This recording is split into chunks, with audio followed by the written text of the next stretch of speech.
A sack of potatoes, 1 bag of potatoes. A sack of potatoes, 1 bag of potatoes. A sack of potatoes, 1 bag of potatoes. A sack of potatoes, 1 bag of potatoes. It's not a proper stream where we talk about politics if we don't see that clip. Welcome to this new show. Sorry about that. Freedom of speech in Canada is in danger. And we will cover Bill C8 and C9. How are you, Dragon? I'm good. Just been doing Amazing. daily streams, trying to restore my algorithm, but it's going swimmingly. I think, like everyone, I got clickbaited into talking about. So, since we have the world's shittiest timing on the government shutdown, you have your squabbles up there. We have ours. We got deprived the congressional hearing of, I would say, the decade. But Dan Clancy, the head of Reddit, the head of Discord, and Gabe Newell was supposed to appear before Congress, but due to the government shutdown and 5 other committees going off at once, they rescheduled it, or are in the process of rescheduling it. So, as much That's sad. No. But that's something we've been waiting on for a while. But I'll say this, it would have been funny to have Dan Clancy talk to Congress the day of that Hassan did the raid and act in shocking his dog, which, as well as the birthing meta of Twitch that he was watching. But hey, that will come up later on. God bless the government shutdown. So before we really dive deep into C8 and C9, I will speak about freedom of speech in Canada, or I should say freedom of expression, because our freedom of expression is not the exact same as freedom of speech. You guys in the USA are far more protected than us here in Canada. This is... it's not I think, it's I know for a fact guys are far more protected than us. Us, it's a mess. It's really easy. Our freedom of expression can be taken away really, really easily. So our freedom of expression lets us talk about the government, about, like, for example, I call someone stupid. I can call him stupid, and that's not really breaking that freedom of expression. However, what breaks it is when I incite to violence directly, like I speak about... We have there's the more draconian one, where, the one that's getting more of the government's in danger. So 1984 had the idea of what you call newspeak. Newspeak is they changed the language kind of and then said other words were bad or you can't be spoken. The problem is there's a difference.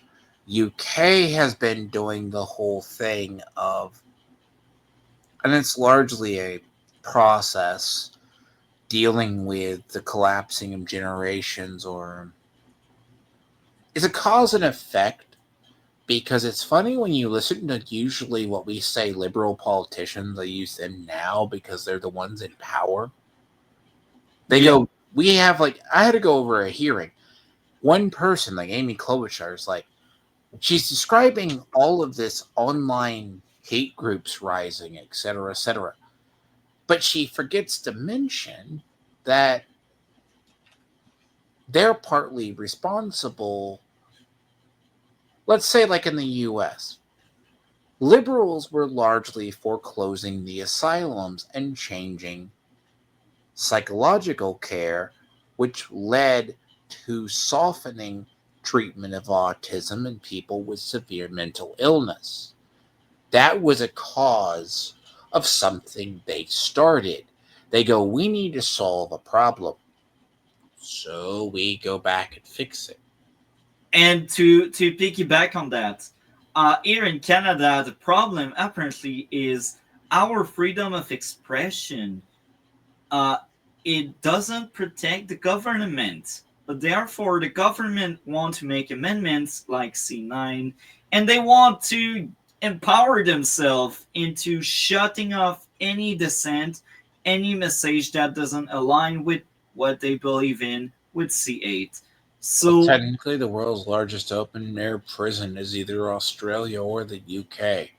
Take your pick. But we are next if we actually, the stay joke. silent. So the actual joke, I wouldn't say you're as bad as the UK or If the bill Australia. we will talk about tonight passes, Okay. we will be UK bad. Here's the problem with Australia.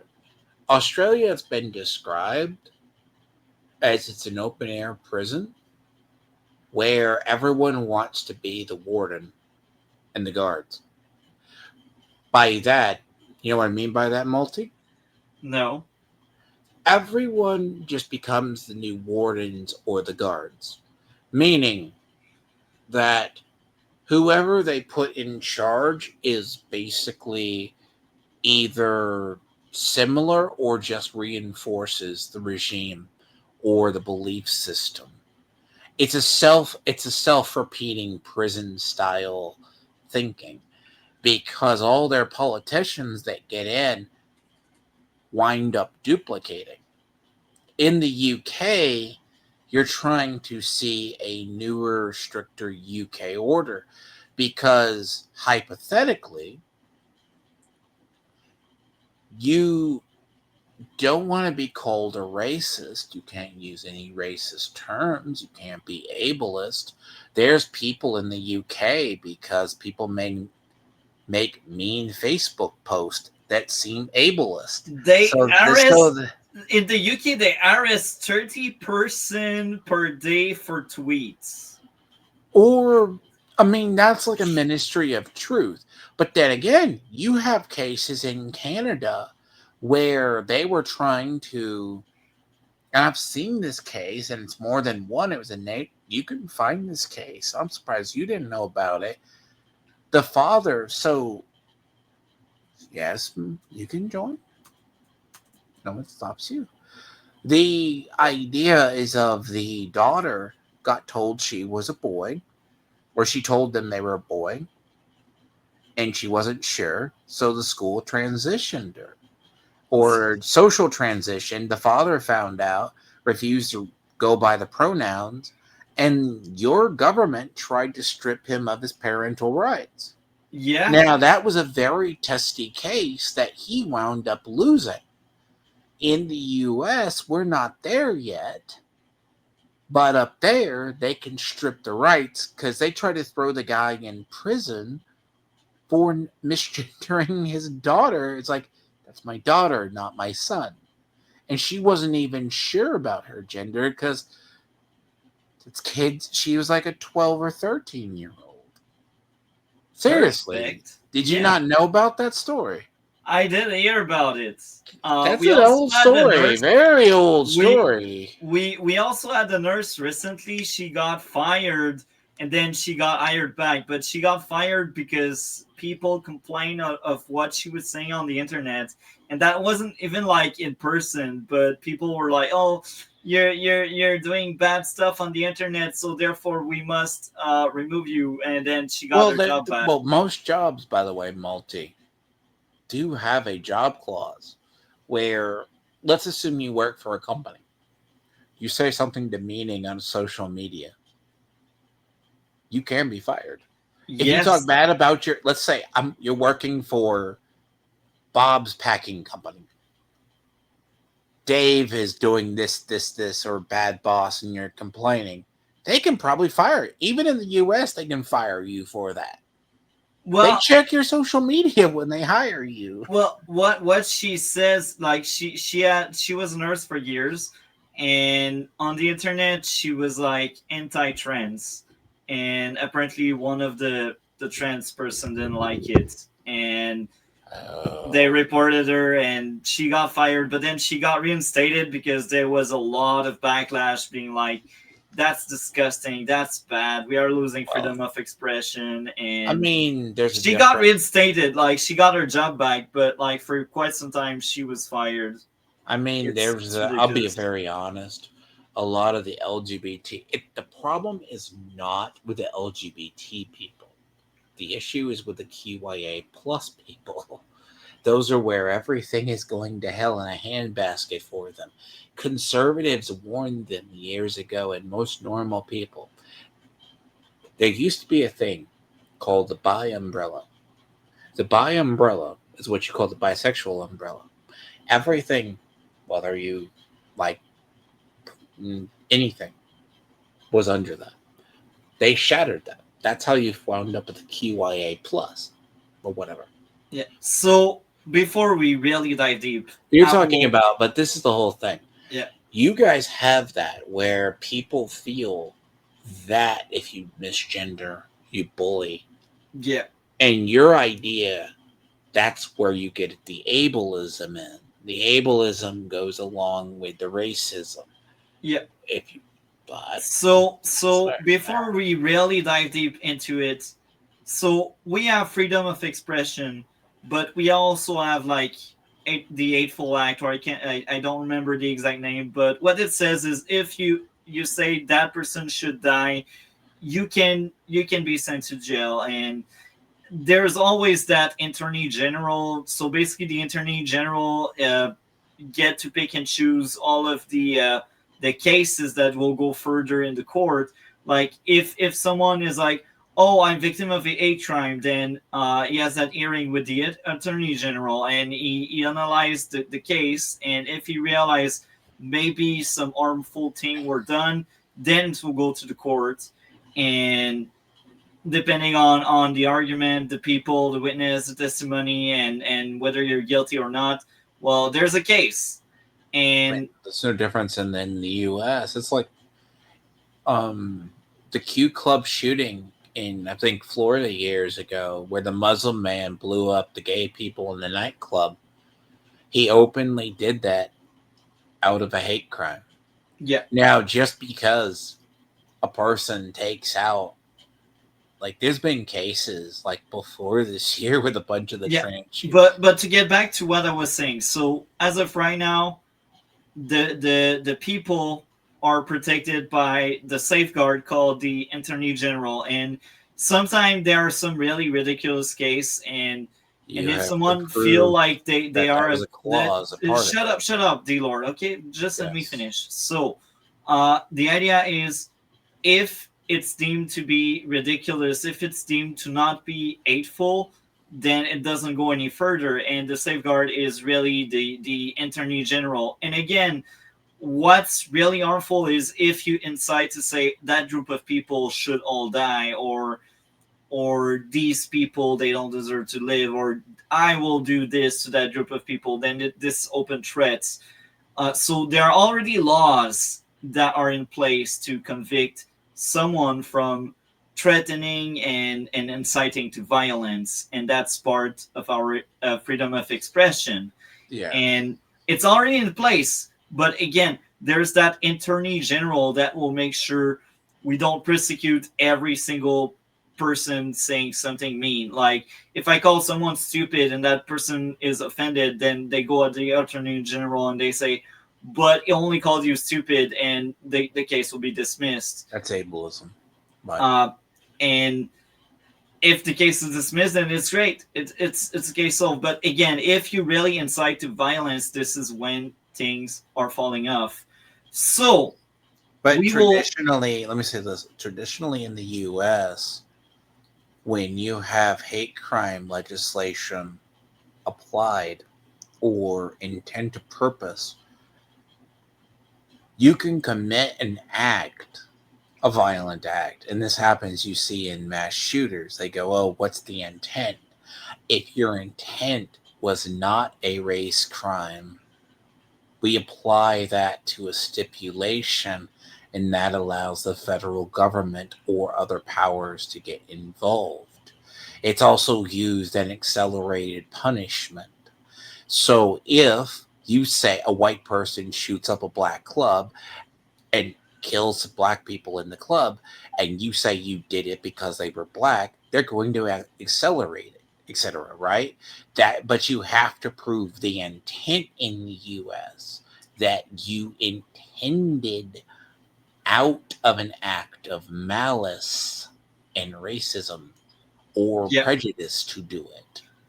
And And and we that's hard must for one also to. follow up that here in Canada, and we have the Attorney General that really do the case and The that problem is builds you the guys need to case. avoid thought crime.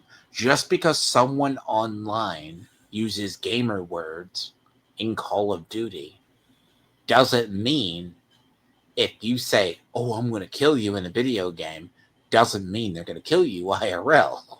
Yeah, Now, that's if you true. carry that out, That's wrong. Don't do that. yes. So, But yeah, so that's the law. We already have law in place. So any addition is just abuse of power. Anyhow, um, what we are doing today, we have a special show that will start very soon, even if we are 16 minutes in. So the idea of the show tonight, we will be covering 5 videos, and many of the videos will cover C8, but we will focus a lot more on C9, and we will well, also C9's an select, amendment.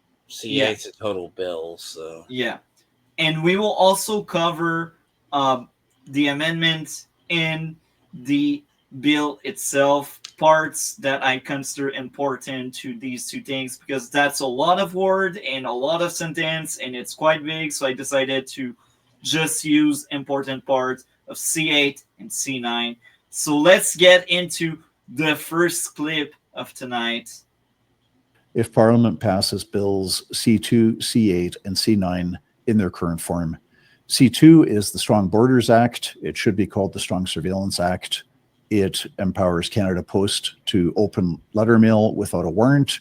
It criminalizes the use of cash in amounts greater than 10,000. And it empowers a vast army of government officials, not just police, to conduct warrantless searches of the computers and cell phones of Canadians. It is a massive invasion of privacy. It's extremely dangerous. We then have Bill C9, which is the Combating Hate Act. And this legislation is going to result in many more Canadians getting prosecuted, not over something that they've done, but on the basis of something that they have said or written. Bill C9, the Combating Hate Act, gets rid of an existing requirement that hate speech prosecutions need to be reviewed by the Attorney General. And it also gives judges authority to impose much longer sentences, jail sentences on people if the judge feels that hate was part of the motivation in the commission of the crime. So I will just pause here because I will address one of the elephant in the room. As of right now, with our current charter, if you are deemed to have hateful speech, if you deem to break our freedom of expression, you can do a few months in jail, up to, I believe it's like 5 to 10 years, but like it's some of the extreme case where you call on for genocide or something really, really bad. Like you won't take 10 years if you just threaten someone, but if you threaten a big group and it's really bad, then it can be like 5 to 10 years. But again, that's some of the worst cases, because you can just spend a few months in some of the case we have right now when you break freedom of expression.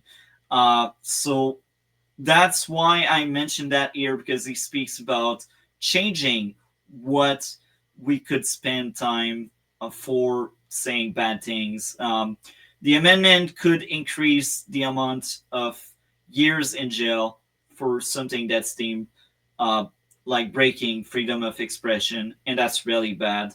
But let's just play the rest. I'm very curious for you to see the entire thing if you have not seen prior, but for the viewer, it's worrying. So let's read more. Let's hear more, I should say. Bill C9 still does a terrible job of defining the emotion of hate. And so there's lots of discretion left in subjective feelings of police officers, crown prosecutors, and judges. So that's a serious problem.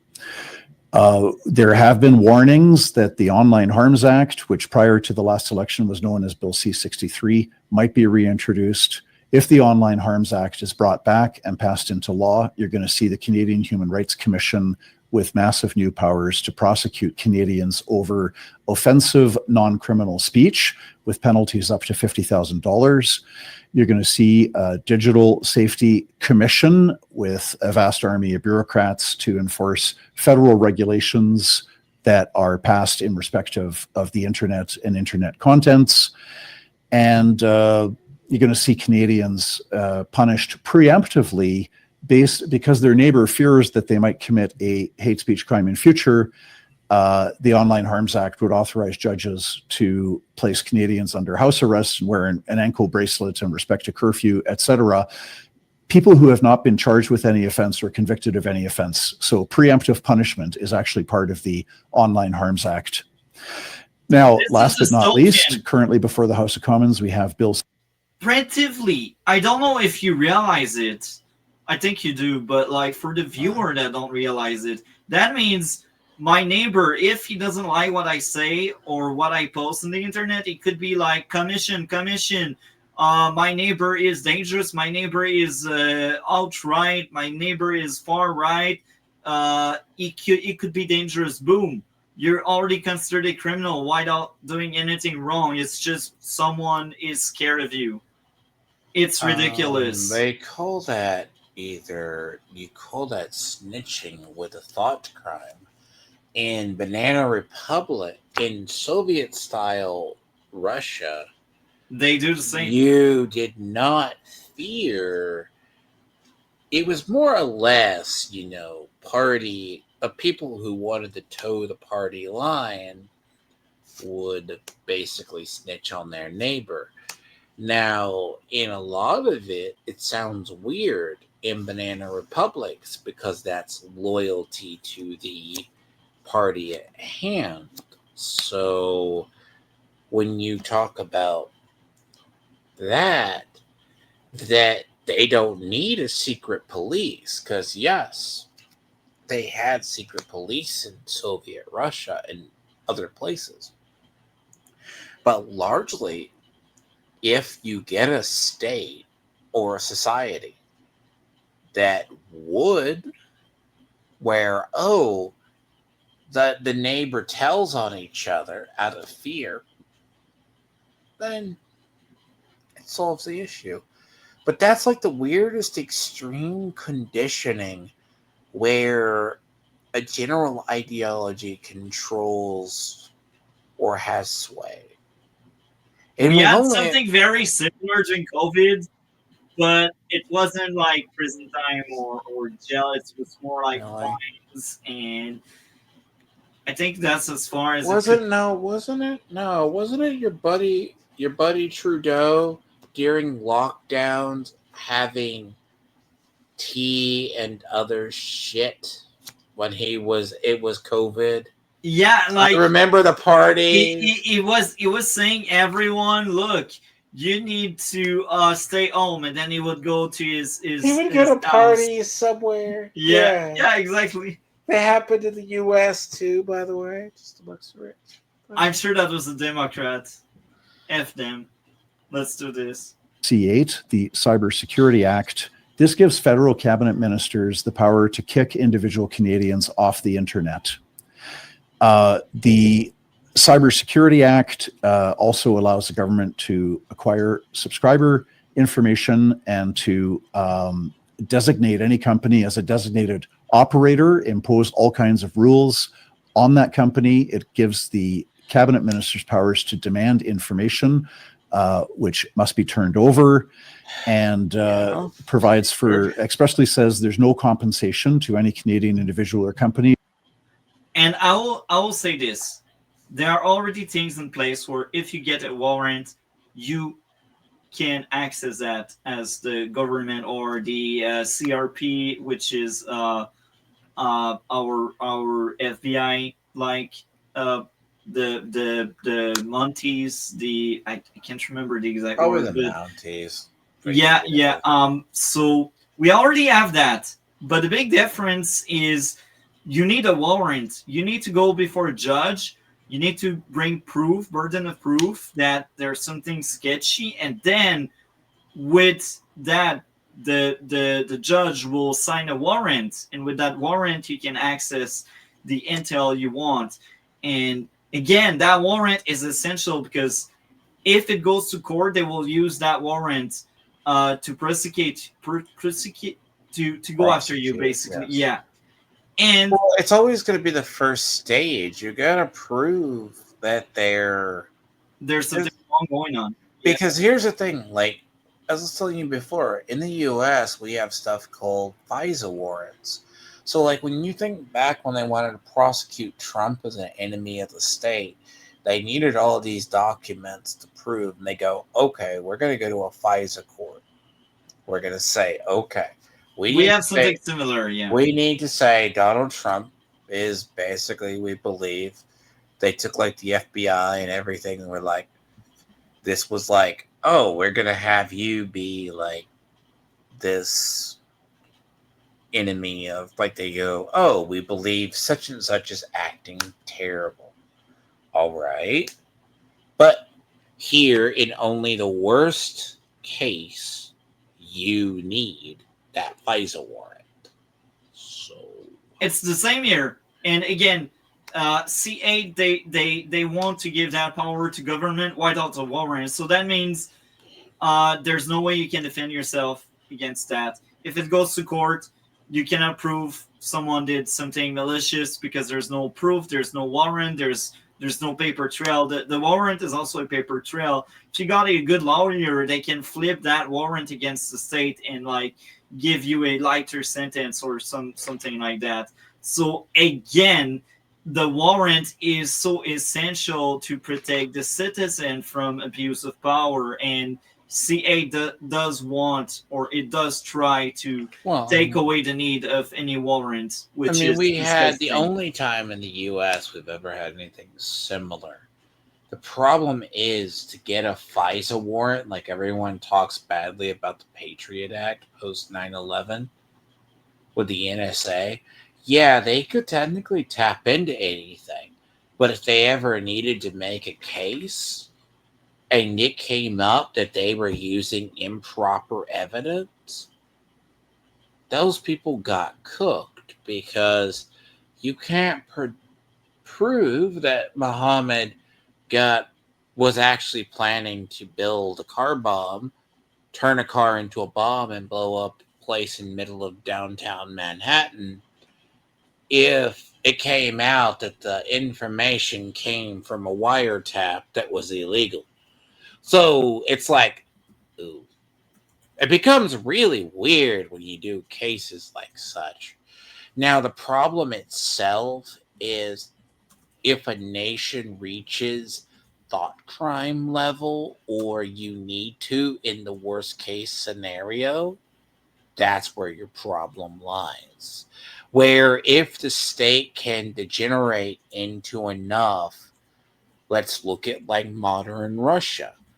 Russia, basically, Putin has it where he doesn't have to do shit.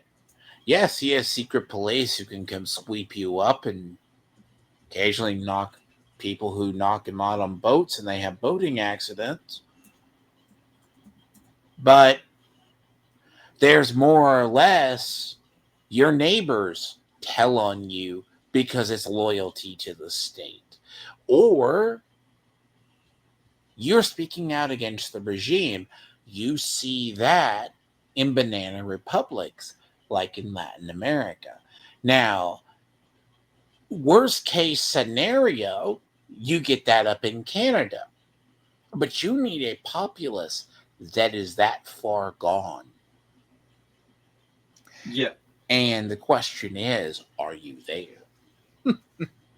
That suffers losses because of a minister's order under this Cybersecurity Act, Administrative penalties for not complying with the minister's order, up to $50,000 per day for individual Canadians, and up to 15 million for Canadian companies not complying with a minister's order.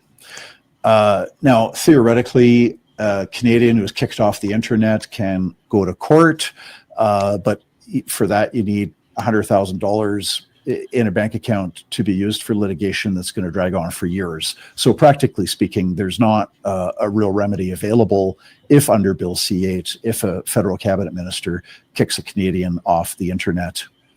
Politicians never take away our rights and freedoms without offering a nice sounding pretext. And so we've got the federal government saying that we need Bill C-8, Cybersecurity Act, to protect us from hackers, ransomware fraudsters, malicious cyber actors, and hostile state actors.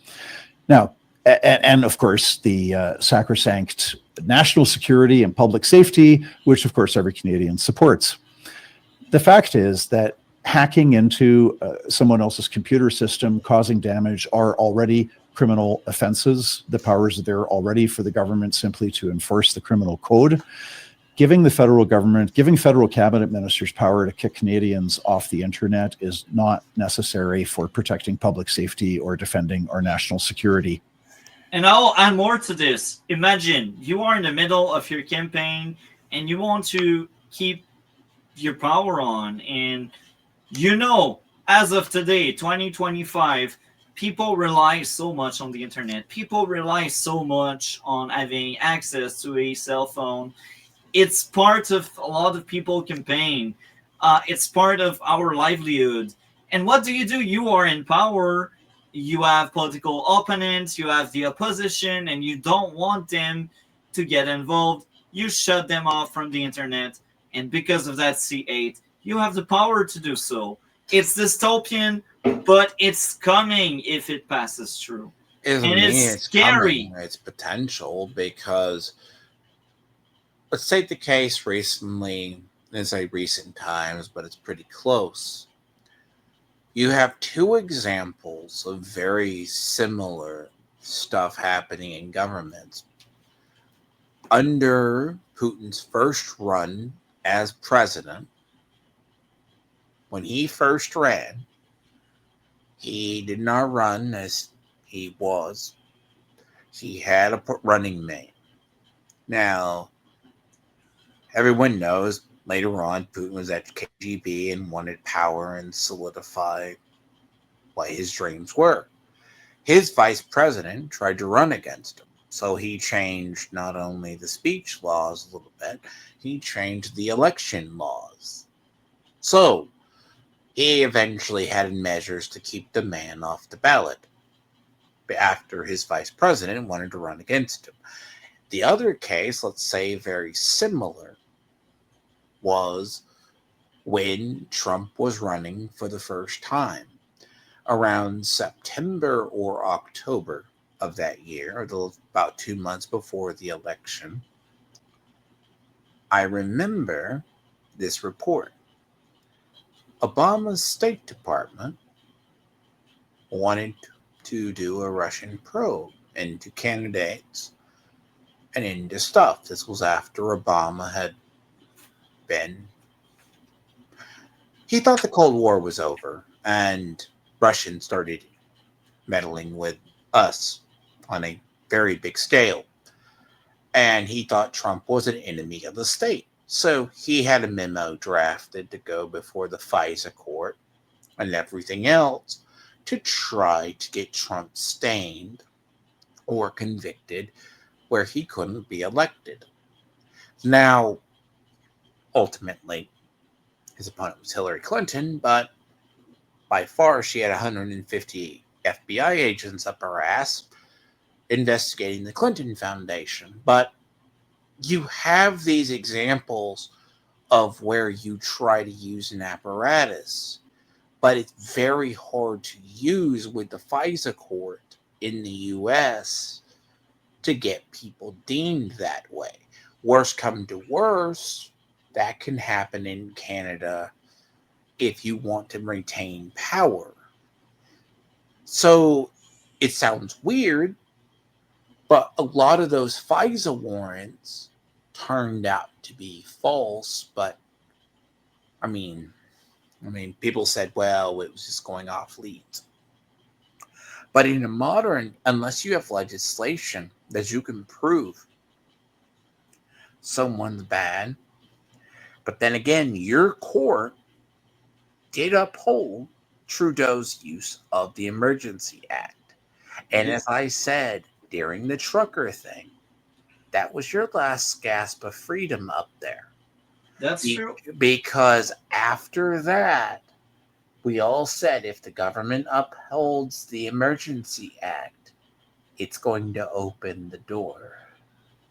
So, our freedoms are fragile. It's imperative that every Canadian contact their member of parliament, whether your MP is Liberal, Conservative, NDP, Bloc, or Green, does not matter. Contact your member of parliament and tell him or her to vote against bills C2, C8, C9, and tell them to not bring back the Online Harms Act. I'm John Carpe. Thanks for listening. So that's the end of the first one. I will let you search for the one I told you about with the black chick about C9 and C8 with the other lawyer with gray hairs. So now this is the next segment where we dive deep into C8 and C9. Well, dive deep. We most likely cover the very important part. I think is very, very worrying. Let me take a look. That's the one I said before. And my honorable colleagues, yeah, so that will be the one of the next ones we will be covering. So yeah, let's read out the first reading. So basically, what's going on in Parliament, how it works. In Canada, we have Parliament, and how it goes is the party in power, which is as of right now the Liberals, because they only carry that name, they don't act like such. The Liberals, they are in power, but they are a minority government. And that means they don't have enough seat to pass anything they want, so they need to work with the opposition. And the idea is when they want to push through a law, it goes to first reading. And first reading is basically, here's what we suggest as a law. And now the opposition gets to read that law and pick it apart and tear it apart to say, here are the dangerous things, here are the things we suggest, here are the things we should remove, here are the things to improve your law if it really passes. And a lot of times, after the first reading, after a lot of weeks of debate on the matter, sometimes some of the bills are destroyed, erased. And that happened with the Online Harmful Act that was brought twice already. And both times it got destroyed because it's really disgusting and dystopian. And the opposition did its job to oppose such power grab.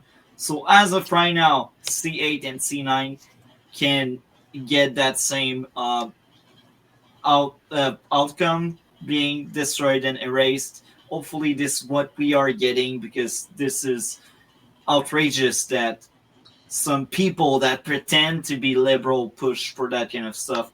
So let's get into both bills. So I will screen share the bills because I got the very important part. So we will start with C8, the essential part. So obligation to notify.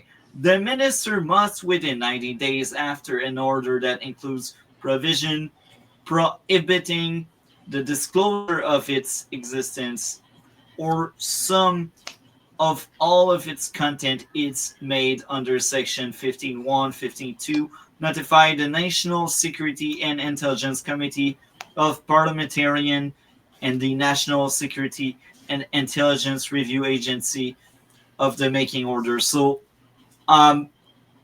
90 days after they did that, they need to talk to the Intelligence Review Agency. Um, it's still very long. It's ridiculous.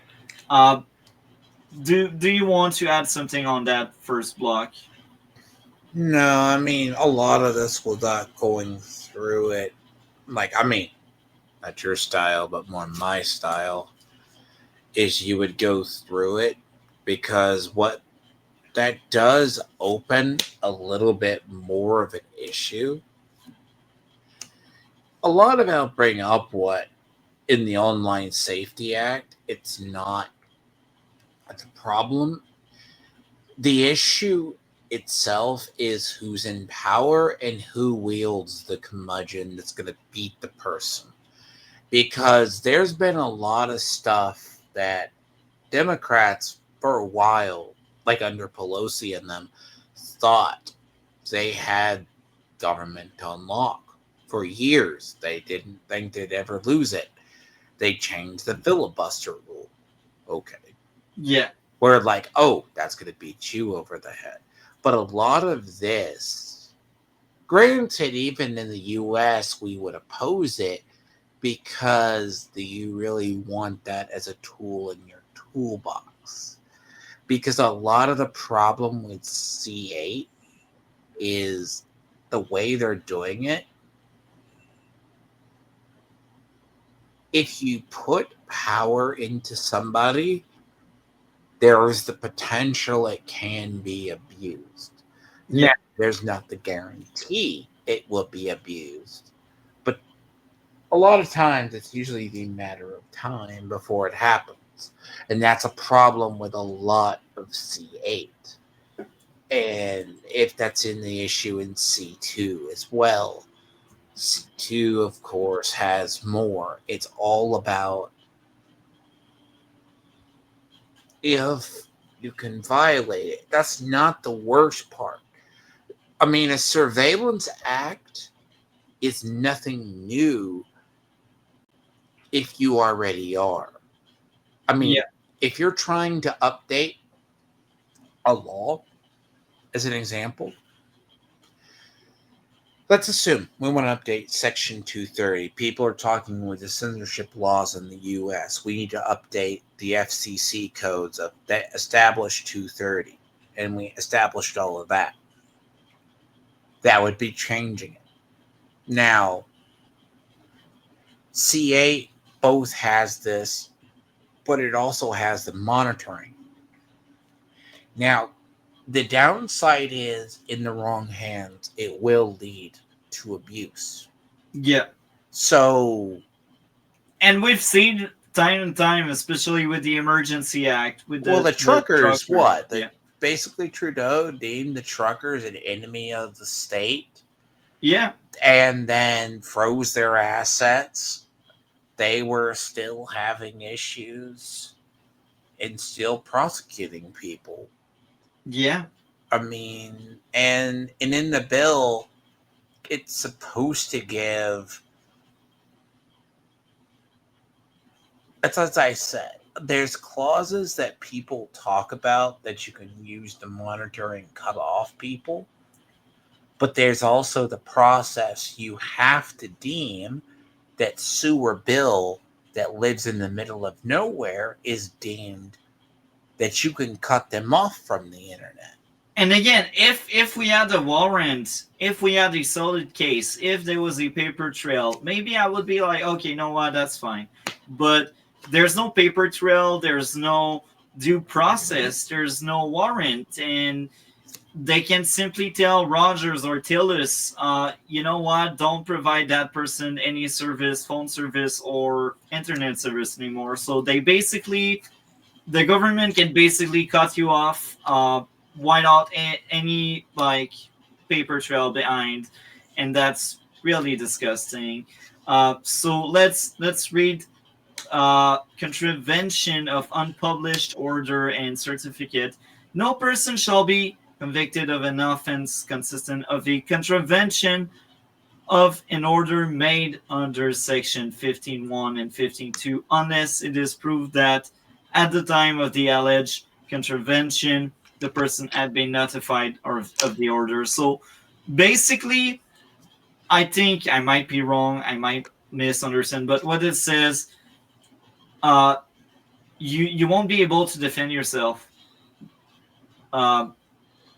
because they don't really have a warrant. They don't need a warrant. They can simply do it to you.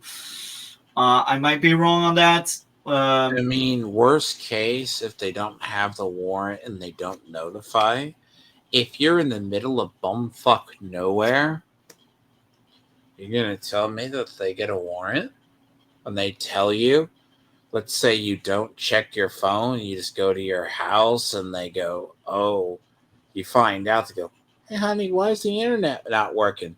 I don't know. You call the company and they go, oh, you had your internet cut off. Like, that's like the nightmare scenario. But and with C8, the other factor with C8 is they are not even like they by law the provider cannot even tell you what happened. That's another very worrying aspect to it. So absence of evidence. It's so dystopian. That's BS. The minister may require any person to provide to the minister or any person designated by the minister within any time and subject to any condition that the minister may specify. You know what, Joe Blow? I think he's dangerous. Let's do it. Why? I just think so. Any information that the minister believes on reasonable ground, like, oh, it's reasonable to say that that neighbor is dangerous. No need of a warrant. Let's just do it. Amending and or revoking an order under section 15.1 and 2.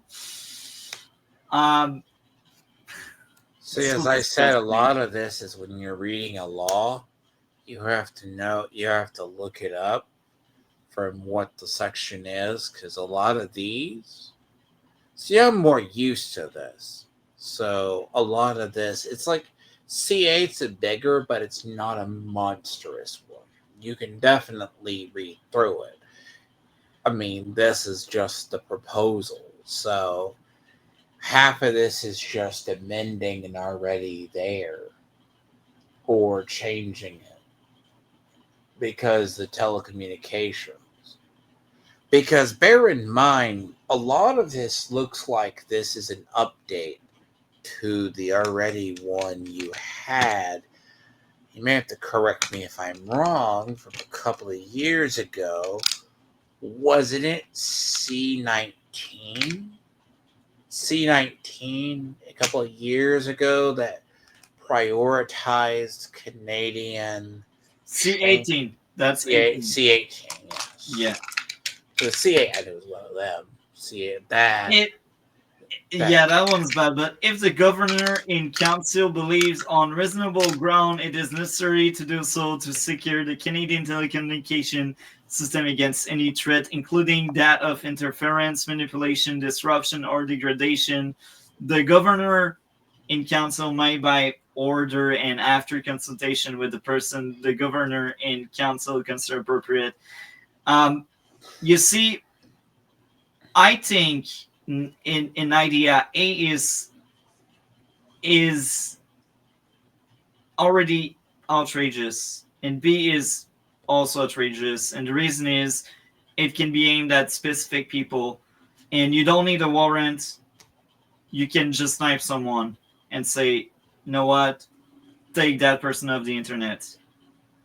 I mean, that's what worst case scenario.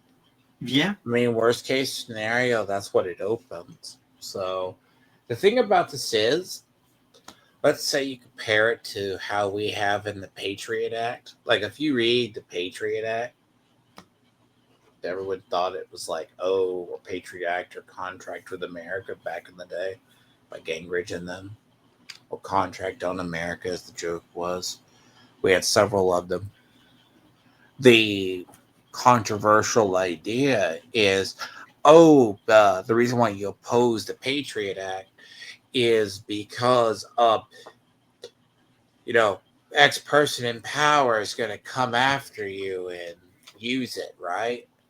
Yeah. Be like, that's going to be like, that's what's going to happen, yes. But that doesn't mean that always happens, if that makes sense.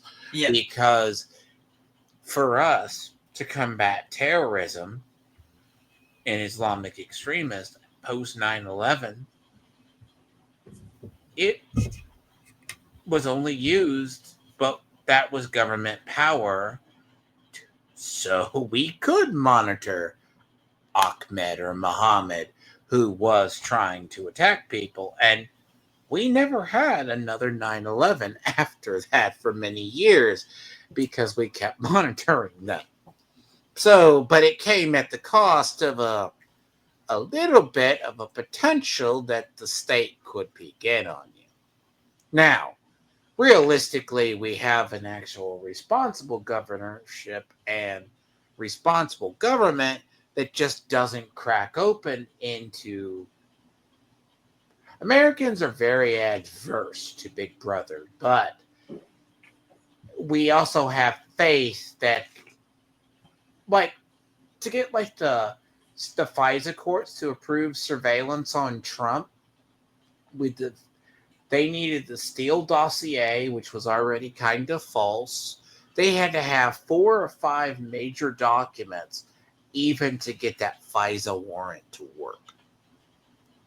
But it depends what the judge's burden of proof is up there where you guys are. Our FISA courts want a definite, you need to prove that this mobster or this gangster is doing legit shit wrong. You know what I mean?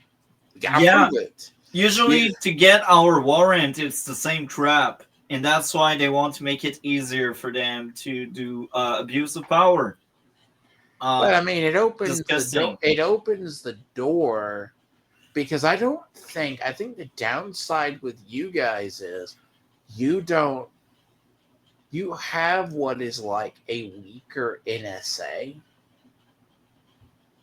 Because the difference between our CIA and NSA is more domestic.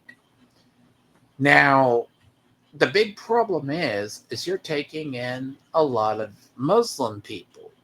Now, the issue is you have Chinese infiltration going on up there too. But you do not have the actual infrastructure.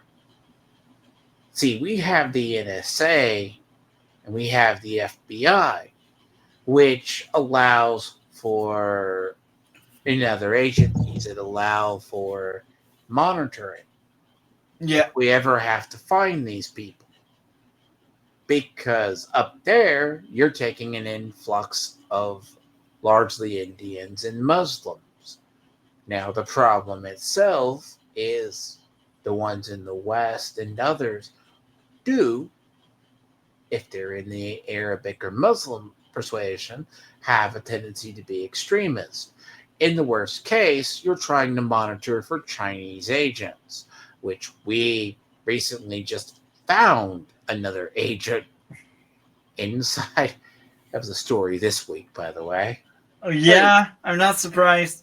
So, just before we close off with C8, just imagine there's that independent media that really always find dirt on you as the government, and you're like, you know what? Let's silence them. Let's shut them off the internet. Boom. But here's the thing.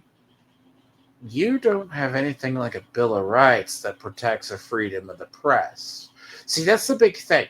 Here we have several documents besides our Constitution. Bill of Rights allows freedom of assembly. Our Charter of Rights Cetera, is cetera. constantly being trampled on by the Yeah, I told you. so-called liberals. Do you actually? Okay, see, what people forget. The only time you can suspend the Bill of Rights, in the case, the idea of it, is if you can deem there's a threat of violence. Strangely enough, our founding fathers had the foresight, right to bear arms, and amongst that is also the freedom of the press. The press back then was by far more militant than now. So they were just as bad. And I will say this before we move on to C9. It's funny because our philosophy, our train of thought as stupid Canadian is the government is good. The government is there to protect you, therefore you must trust him. And you guys in the USA, it's like the government can abuse their power, so let's make sure they can't. I think that's how you hope build that your charter. we just hope that the custodians of power maintain it, because usually our liberals, which are the precursor to the ones you have up where you are, yes, you can call the orange man Hitler all you want, but it doesn't mean he actually is.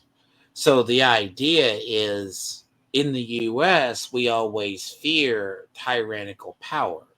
This is why about every 6 to 8 years, we always change out the parties that be, because we don't really allow supermajorities. Yeah, Trump can beat.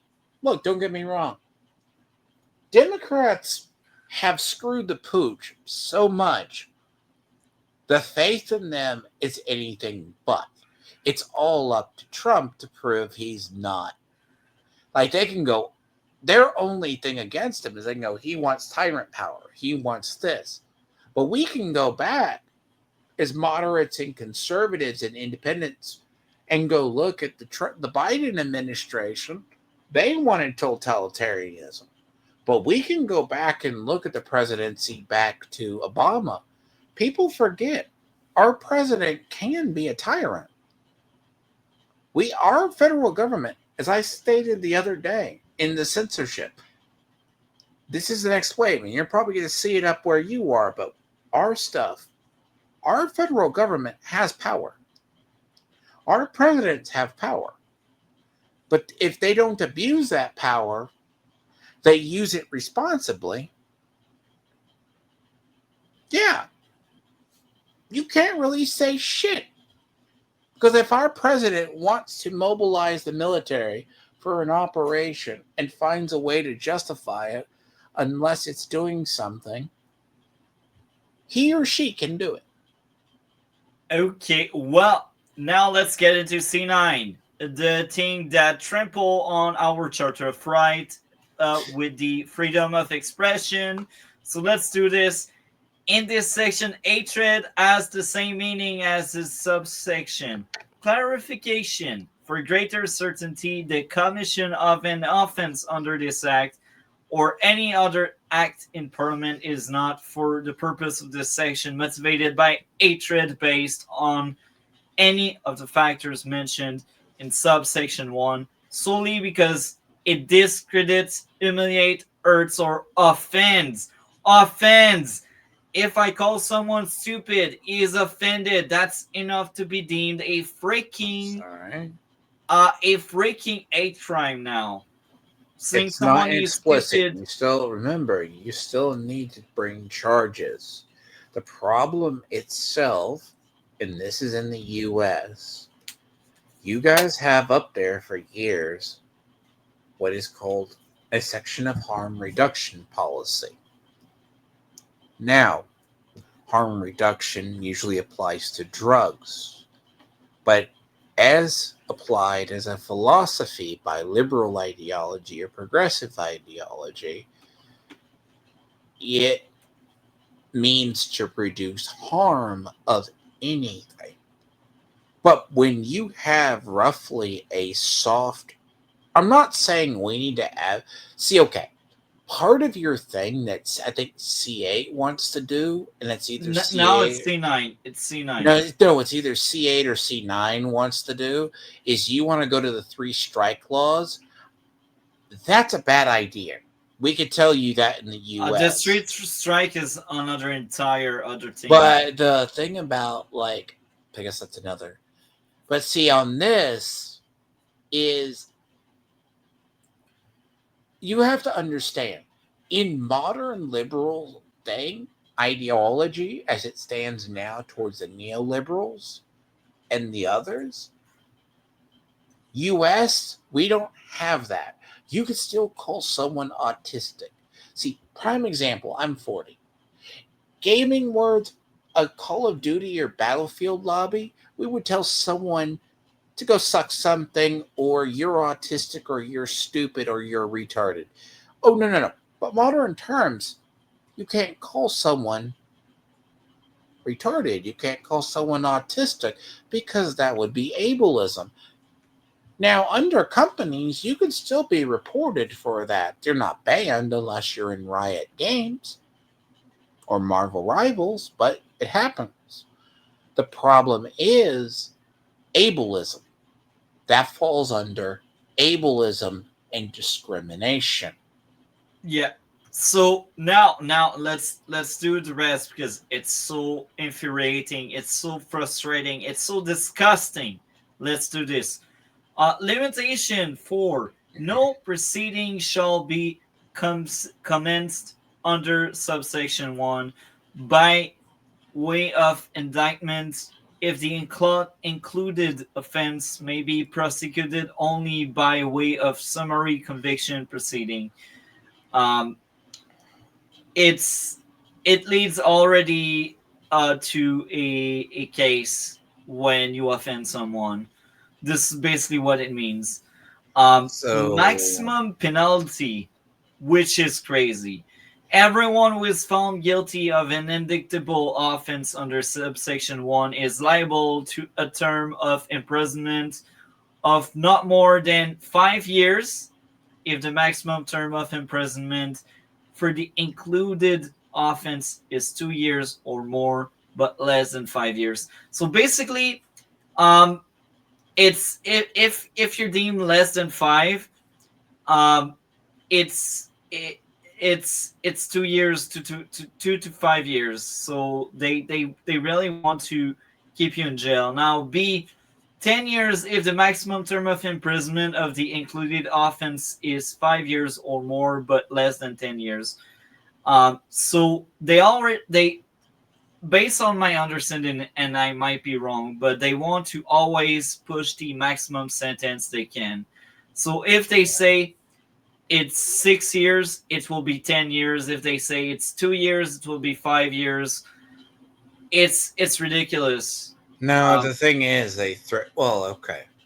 So everyone found guilty of an indictable offense under subsection 1 is liable to that. Now, federally, here's like the difference between federal and state charges. Let's take Charlie Kirk's shooter as an example. He probably has a state and a potential federal case if someone really wanted to pursue it. Feds. So let's say a crime is committed under the idea of using an ideology of hate. Prime example. White guy goes into a black club, shoots up a bunch of people, says, I hate whatever. Now, you could make the case that was done and the guy turns out racist and hates black people. Fine. That might be a motivation to make the punishment worse. Now, you have to prove that the person did it out of it. Now, it could just be updating sentencing guidelines. It's always up to the maximum we can give. They scare the shit out of people with that anyways. Like, Yeah. you've ever read the U.S. Penal Code? It's like, oh, this is maximum. You can go to jail. Like, but traditionally, unless the person is like a serial person, they don't throw someone away. Because there's a thing around here before. Because if you go up one, go up to 3201, which is the section above the definition of hate.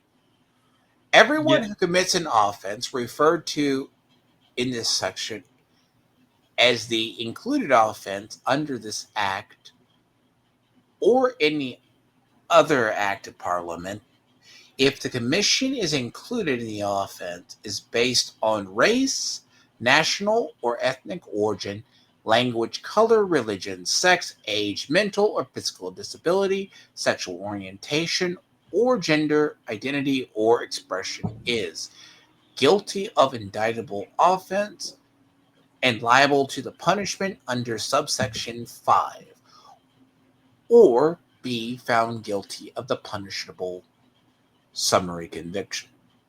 So they said motivated by hatred based on race, national or ethnic origin, color, religion, blah, blah, blah, blah. Yeah. So now let's get to C. 14 years if the maximum term of imprisonment of the offense is 10 or more years. So again, always to the area up. And the crazy thing, they want to throw away the key of the cell after they locked you up.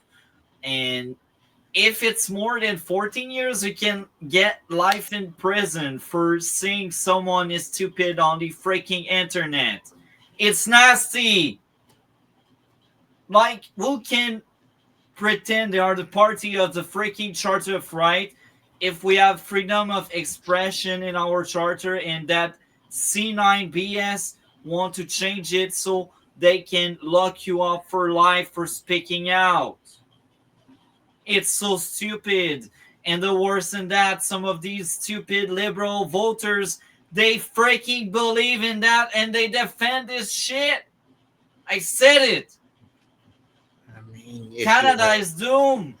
If you Canadians have are if you have an actual populace that is used to it, why wouldn't that be the case? Because what you're talking about legitly is more along the lines of actual. No, part of the thing is, all right, you go into a community, let's say in my neighborhood, relatively safe. You know who your neighbors are. You see a strange man or woman walking down the street. They look like they're on a substance. They look like they might have a weapon. Is someone in that neighborhood It's offensive. wrong, in your opinion, to be called the cops on them? No. It's right? offensive. No, but think about this. The idea of any human society is you have a community that manages their own. Because you wouldn't be offended in your local area, you're going to go watch that person. You don't know why they may not be a bad person, they may be lost. But in another society, your neighbor snitches on the other neighbor in the worst case scenario if they've done stuff. That's the worst case scenario. Yeah, it's awful. So let's get into committee people debating these laws, draconian laws. The honourable member for Brantford, Brant, Six Nations. Thank you. Thank you so much, Madam Speaker. A couple of housekeeping matters to address. Seeking consent from the House to be able to split my time. Does the honourable member have consent to split his time? Agreed. I thank my colleagues, and I'll be splitting my time with mon collègue du Mont.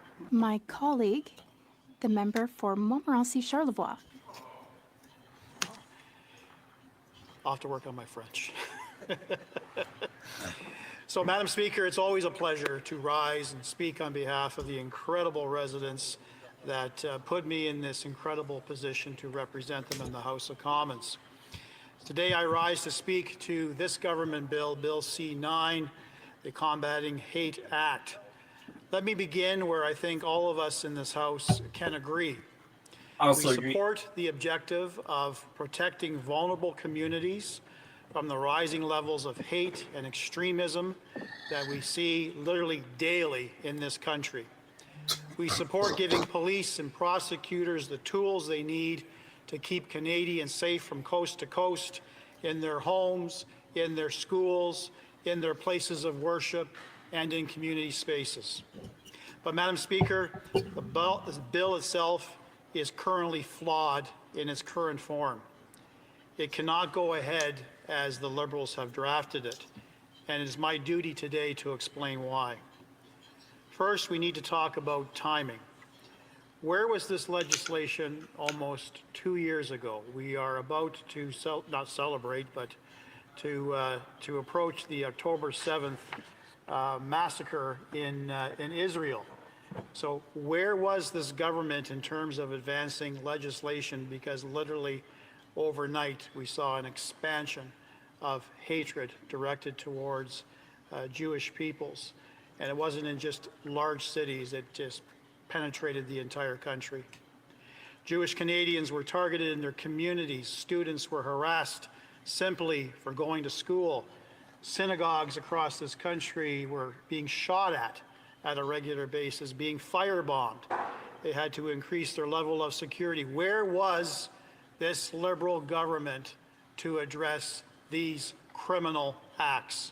Nowhere to be found Where were the because we have Liberals Trudeau. as Islamophobia rose in Canada, when mosques were threatened, when Muslim families felt unsafe simply walking in their neighborhoods? And let's not forget, there's absolutely zero reference to Christianity. Christianity is under attack in this country. I don't know what was funny about Christianity being under attack, but nevertheless, That's probably a liberal Speaker, crazy churches nutcase. had Okay, been pause that. burned. Second. Christian churches had been burned, and an So what you're saying, and then this is now the problem is your C-SPAN, like C-SPAN, goes a little bit long. Okay, now you can invoke October 7th and say that. Now, there's a video, and if you ever really want to find it, multi, and you can find it, it's a bunch of what is the. I'm not saying that all Islamic people are not this way. There's a section of them that are. One went to Canada, and that's what happened to be in Canada. They're like, oh, you're not having kids. So in 30 or 40 years, we will dominate you. Well, shit. They're violent. There is in a section of Islam that has extremists in it. They were firebombing things. They've been doing it in Europe. They've been burning down churches for years. You can ask France. Yeah, I know it's coming. He mentioned the burning. And this is the churches. thing. That's motivated out of hate crimes of an ideology. But again, burning churches is already a crime in itself. It's arson. You can do jail time if you're not on bail because stupid liberal law. Is it a basically total legit? But like, I mean, hell, people still believe Notre Dame burning in France was actually an arson. Believe it or not, they just can't prove it. And it was like, oh, it's an old wooden church. It just happened to catch electrical fire. Sure, but no, the leading theory was arson done years ago by either an atheist or a Muslim, but never 100% proven. And that was a global document. alarming rate. Between May of 2021 and December of 2023, 33 Christian churches have been burned in this country, with the vast majority being arson-based. For years, communities cried out for protection. What they got instead from their federal Liberal government was silence. And now, years late, the government has tabled a bill that, quite frankly, feels more like a political gesture than a serious plan. Make no mistake, Madam Speaker, the numbers are alarming. Since 2015, police reported hate crimes in Canada have increased by 258%. Anti-Semitic hate crimes alone are up 416%. Hate crimes against South Asians have risen by almost 380%. I wonder. In 2024 alone, Canada saw almost 5,000 police-reported hate crimes, the highest number on record. In Toronto alone, hate crime occurrences jumped by 19% in a single year, with assault-related hate crimes rising by 42%. These numbers are not just statistics, they represent real Canadians, our neighbors, our friends, our co-workers, our children, who all deserve confidence knowing that they are safe and secure. This is why Conservatives have been abundantly clear. We support stronger protections. But But you gotta supporting that think, who objective was does the not people mean they've been rubber bringing in stamping a flawed force piece of in legislation. droves in this last What 10 are the years? problems with Bill C-9? Last 8 The years. bill as drafted is vague and broad. Civil liberty organizations across Canada have already raised the alarm. The Canadian Civil Liberties Association has warned that the intimidation and obstruction provisions risk capturing peaceful protest and legitimate dissent. So vague and broad dissent. I connect the dots the same he does. You see, if you dissent, if C9 is in place, jail time. And it can be for life. So no dissent anymore because you can spend some time in jail for life. It's China BS thing happening up north here in Canada. It's utter disgust. It's So- nasty. I hate it so much. Anyway, So the big thing about, see, what's funny is he brings up not that the idea you have the church burnings. Now, this is where we conduct the exercise in the U.S., like everybody, when they talk about, because you also have an immigration bill going through as well. So, and I'm not pointing fingers, it's just, I'm not going to be I pointing. do. It's all going to because of sound the funny liberals. because our U.S. is different. We've been bringing in, see, contrary to popular belief, we do get northern illegal immigration. Not as much as the South, but it does happen. Southern border, believe it or Yeah. not. But Europe started to see a spike in hate crimes. See, when the Syrian civil war broke out years ago, a lot of them started fleeing towards Europe. And shortly thereafter, you started seeing a lot of SA, a lot of crimes, a lot of hate crimes rise. And funny in the U.S., the funny in Europe, In the UK, it's like that.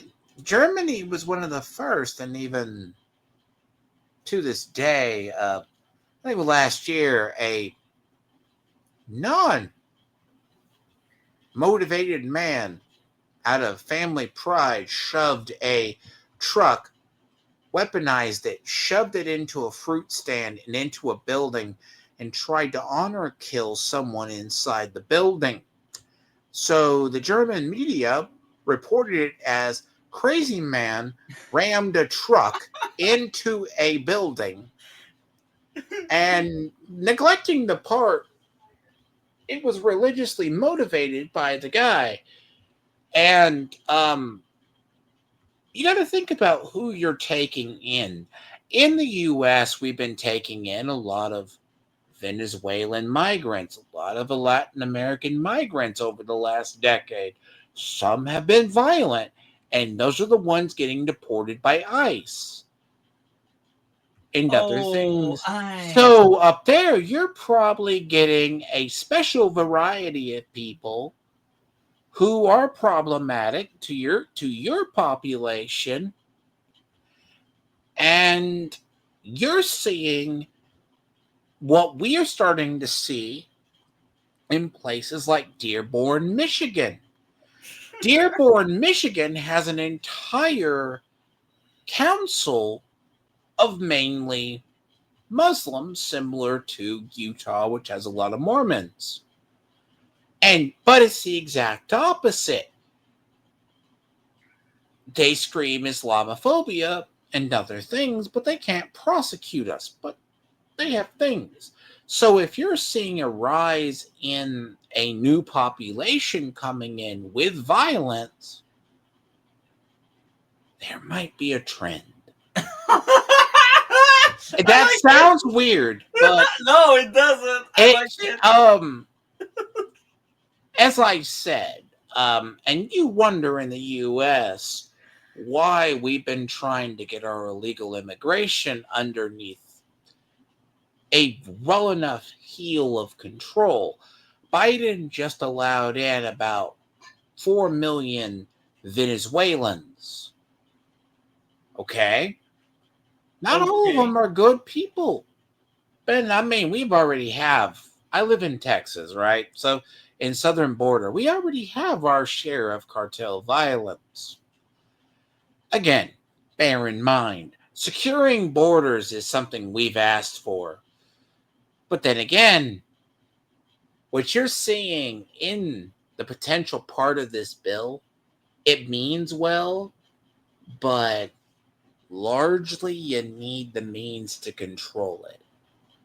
Which, the thing is, here in the US, our liberal people don't understand the people they wanted to bring in. The thing is, they're very different Muslims from what you think are the peaceful ones at times. As an example, just as they think there's peaceful cartel people fleeing, they're just fleeing drug-infested areas. No. The thing is, and They break it with them. this is a guys. whole thing about them. When you look at like the Middle Eastern, like Saudis style of Islamic people, they don't prescribe to the same radicalism as the ones spreading through Europe saying we're going to outbreed you and control you. No offense, this is just culture on their side. There's a difference between the ones that come from there than the ones that go to Pakistan and then the ones who go to Europe. Now, it's just interesting, but see, you guys still have an honest reporting system on your federal crimes. Here, they just say it's a bunch of white people committing crimes. But the RFBI likes to report crimes as, did you know Asians are white people? Did you know light-skinned Hispanics are white people? So, again, this is the weekend. All white. Let me just white. say this. They don't report the crimes honestly, so you can just report the violent. Just remember, when you hear our liberals, or if they have a liberal ideology in the U.S., preach about safety. Last weekend, there was just 29 shootings in Chicago. The BC Civil Liberties Association said the same. The poorly drafted language could criminalize demonstrations, even when they are peaceful and lawful. These are independent organizations dedicated to protecting charter rights, and they are telling us loudly that Bill C-9 risks going too far. As you've heard by way of questioning to the minister, the removal of Attorney General consent for hate propaganda charges. Police officers and prosecutors I have spoken with see that consent as an important safeguard, a so-called safety valve that ensures these powerful tools are not misused. And the minister, in response to a question from my colleague from York Centre, in my view, minimized the potential consequential impact of removing Attorney General consent from private prosecutions. His response... I will also add this. The Attorney General is not a political figure. He is a figure within the justice system, which is very important.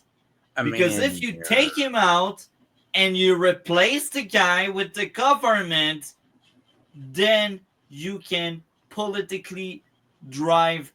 I would assume your Attorney General is, in ours, is our Attorney Generals to us are the chief prosecutors in the area they are. They are very similar to... You have them and you have, it's like, a lieutenant attorney general, and underneath, they're the ones at the head of states.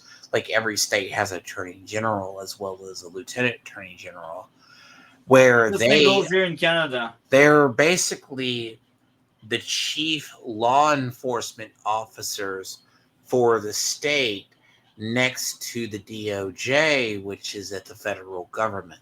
But ours are really connected to the justice system. They are not connected to any political party, and that's very important. Well, that's Because what ours are. They just are. if you take that component away and you replace it with the government, liberals, if you end up watching it, I doubt you will, but if you do, ask yourself how dangerous it can become. Because now the government in place, if it's a conservative and he hates the gays, well, your gays will be in jail. This is all ridiculous. This is getting here. Well, the thing is, you Canada. still have moderate liberals. That's where you have it a little bit better over us. The problem is in the States, we have, if you ever want to see the clown car or the shows in the areas, it's entire clown cars, is as ICE tries to go and clean up these criminals, we have to bring in National Guard to protect the ICE officers. Yeah. Because we have Antifa protesters who go out and either protest or attack potentially if they could get away with it. We have entire areas of the U.S. I'm not saying it at the time they're lost, but for the moment, they're not even like Antifa isn't left or right at the end of the day. They have always been their own side, borderline anarchists. Like in Portland and Seattle, they're harassing the ICE officials and the cops. They have badgered the cops of the city into not doing shit. So we have entire areas of the U.S. that the federal government, to restore order, to get their job done, and enforce ICE or other restrictions, Trump has been sending these people to these cities, and the cops are like, we can't get involved. And then when they go to do their jobs, they're being threatened by the thugs on the street.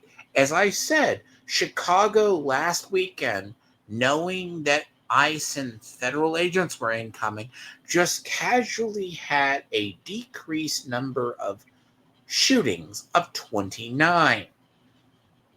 Yeah. So this is the thing. You still have moderate liberals up there that would report the news. We don't. The They news don't exist in the USA. Was we want to remove the political influence. As a former member of the Attorney General's office in the province of Ontario, I'm rather offended by that because he is indicating that my boss at that time, the provincial Attorney General, was highly political, and his consent or her consent to continuing a prosecution was made depending on what political affiliation he or she belonged to. That is nonsense. Absolute nonsense. It is a safety valve that has been in place for some significant time. It is not an onerous requirement, and it ensures that legitimate charges are prosecuted as laid by the police, but more importantly, it will limit and almost completely eliminate overzealous litigants, private litigants who feel for whatever reason that they want to lay a private complaint against another individual for comments that they deemed to be offensive in the circumstances. So it provides a very important safeguard, Madam Speaker. The third problem I identify is the definition of hatred, and I kind of raised this issue already with the minister. C9 is drafted, the government indicates, the minister just indicated that it codified the definition of hatred as found in the Supreme Court of Canada as being defined as detestation or vilification. On its face, this seems consistent, but by removing the word extreme in the definition by learned justices in the Supreme Court of Canada, this government has lowered the legal threshold, enabling police to lay a multitude of charges at a lower level of inspection and investigation, which in my view could open up the floodgates for litigation. That is a concern. When they say they codify, they should be using the exact words in the Supreme Court of Canada. Extreme, eliminating that is protected extreme in a free democracy could be does swept lessen into the a different degree. category as true hate. This is not what Canadians want. It is not what our charter says. Let me be clear. Conservatives support the goal of keeping Canadians safe from hate-motivated crime. We support police and prosecutors having the tools they need to act. We support ensuring synagogues, mosques, cultural centers, and schools are safe, but we also support protecting civil liberties. And I see my time is coming to a fast end, so I'm going to conclude with the following. Canadians deserve protection from hate. They need to feel safe wherever they may be. They deserve to live in a country where freedom of speech and peaceful protests are respected. Bill C9 as drafted does not get that balance right. It is flawed. It is late. It cannot proceed in its current form. We support protecting Canadians from threats, intimidation, obstruction, and violence, but we will not rubber stamp a flawed bill. We will stand up for vulnerable communities and for civil liberties. We will push for a law that truly represents and protects Canadians without undermining the freedoms they defined as a country. That is our commitment, that is our responsibility, and that is the balance Canadians expect us to strike. Thank you, Madam Speaker. The Honourable Secretary of State. Well, see, the problem is what he said is eliminating extremism from the definition lessens the Jewish requirement. organizations, and one issue that they brought up was that having to have the charge cleared through the Attorney General had made it so cumbersome that no charges were ever laid. So although there are Well, I'd provisions rather to have encourage that than someone sitting in jail for life because he said the government sucks or my neighbor is stupid. I'd rather have that. But hey, liberals, they like to punish people. Cancel culture is their idea. No, I don't think it's cancel. So if she's going on the emotional sway, you can't prevent it. That whether it's bleeding hearts or they actually believe it, it's less about the control. Hypothetically, let's just say liberals who do say some, even in the U.S. or progressives even, which are very much different, and they're in both parties, say they're the party of empathy. Now, let's assume she is the, Secretary of No, she's not Combating even Crime. she's not even that post. She is something else. So let's take into account, if the argument is because it had to go through the Attorney General and that legal process to approve a crime committed by 100% or a majority of a doubt that it's a hate crime, she said it wasn't happening at the frequency it should have. Now, watch if she doubles down and actively says they're not at the rate. crimes, not a standalone one like this bill creates. It was very rarely enforced, and the community felt oftentimes threatened, intimidated, What did I and say? the victims of hate crimes that were never prosecuted in court. I want to know what It my didn't colleague go far feels enough. about those It didn't comments happen that came enough. from Jewish organizations. Honourable member for Brantford. What did I Brant say, South, Multi? Six Nations. Without watching it. I've got several responses. Madam, firstly, I thank my friend for asking that particular question. So I want to highlight again, obtaining Attorney General consent is not a cumbersome process. There are a number of potential prosecutions and offenses currently in the criminal code that already require Attorney General consent. So the issue that is too timely, it will delay a potential prosecution, I can lay to rest because that is not reality. The other issue that she raises is whether or not the issue of private prosecutions can be overcome by the Attorney General consent. And as I indicated in my speech, Madam Speaker, that raises the specter of overzealous litigants simply abusing the process.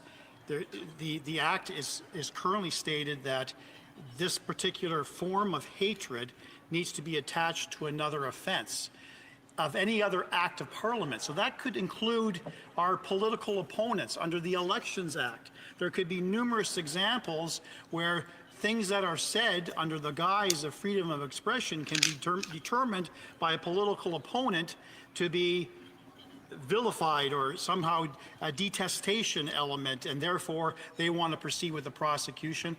And boom, life in jail for opposing the current government because you are the opposition. There we go. That's The what they problem want. is, what did I say, That is why Multi? you need Attorney General. She's doing the same. You need it to prove it. It's the General burden consent. of proof that they Député require. Jonquière. Honourable member for Jonquière. Thank you very much, Madam Speaker.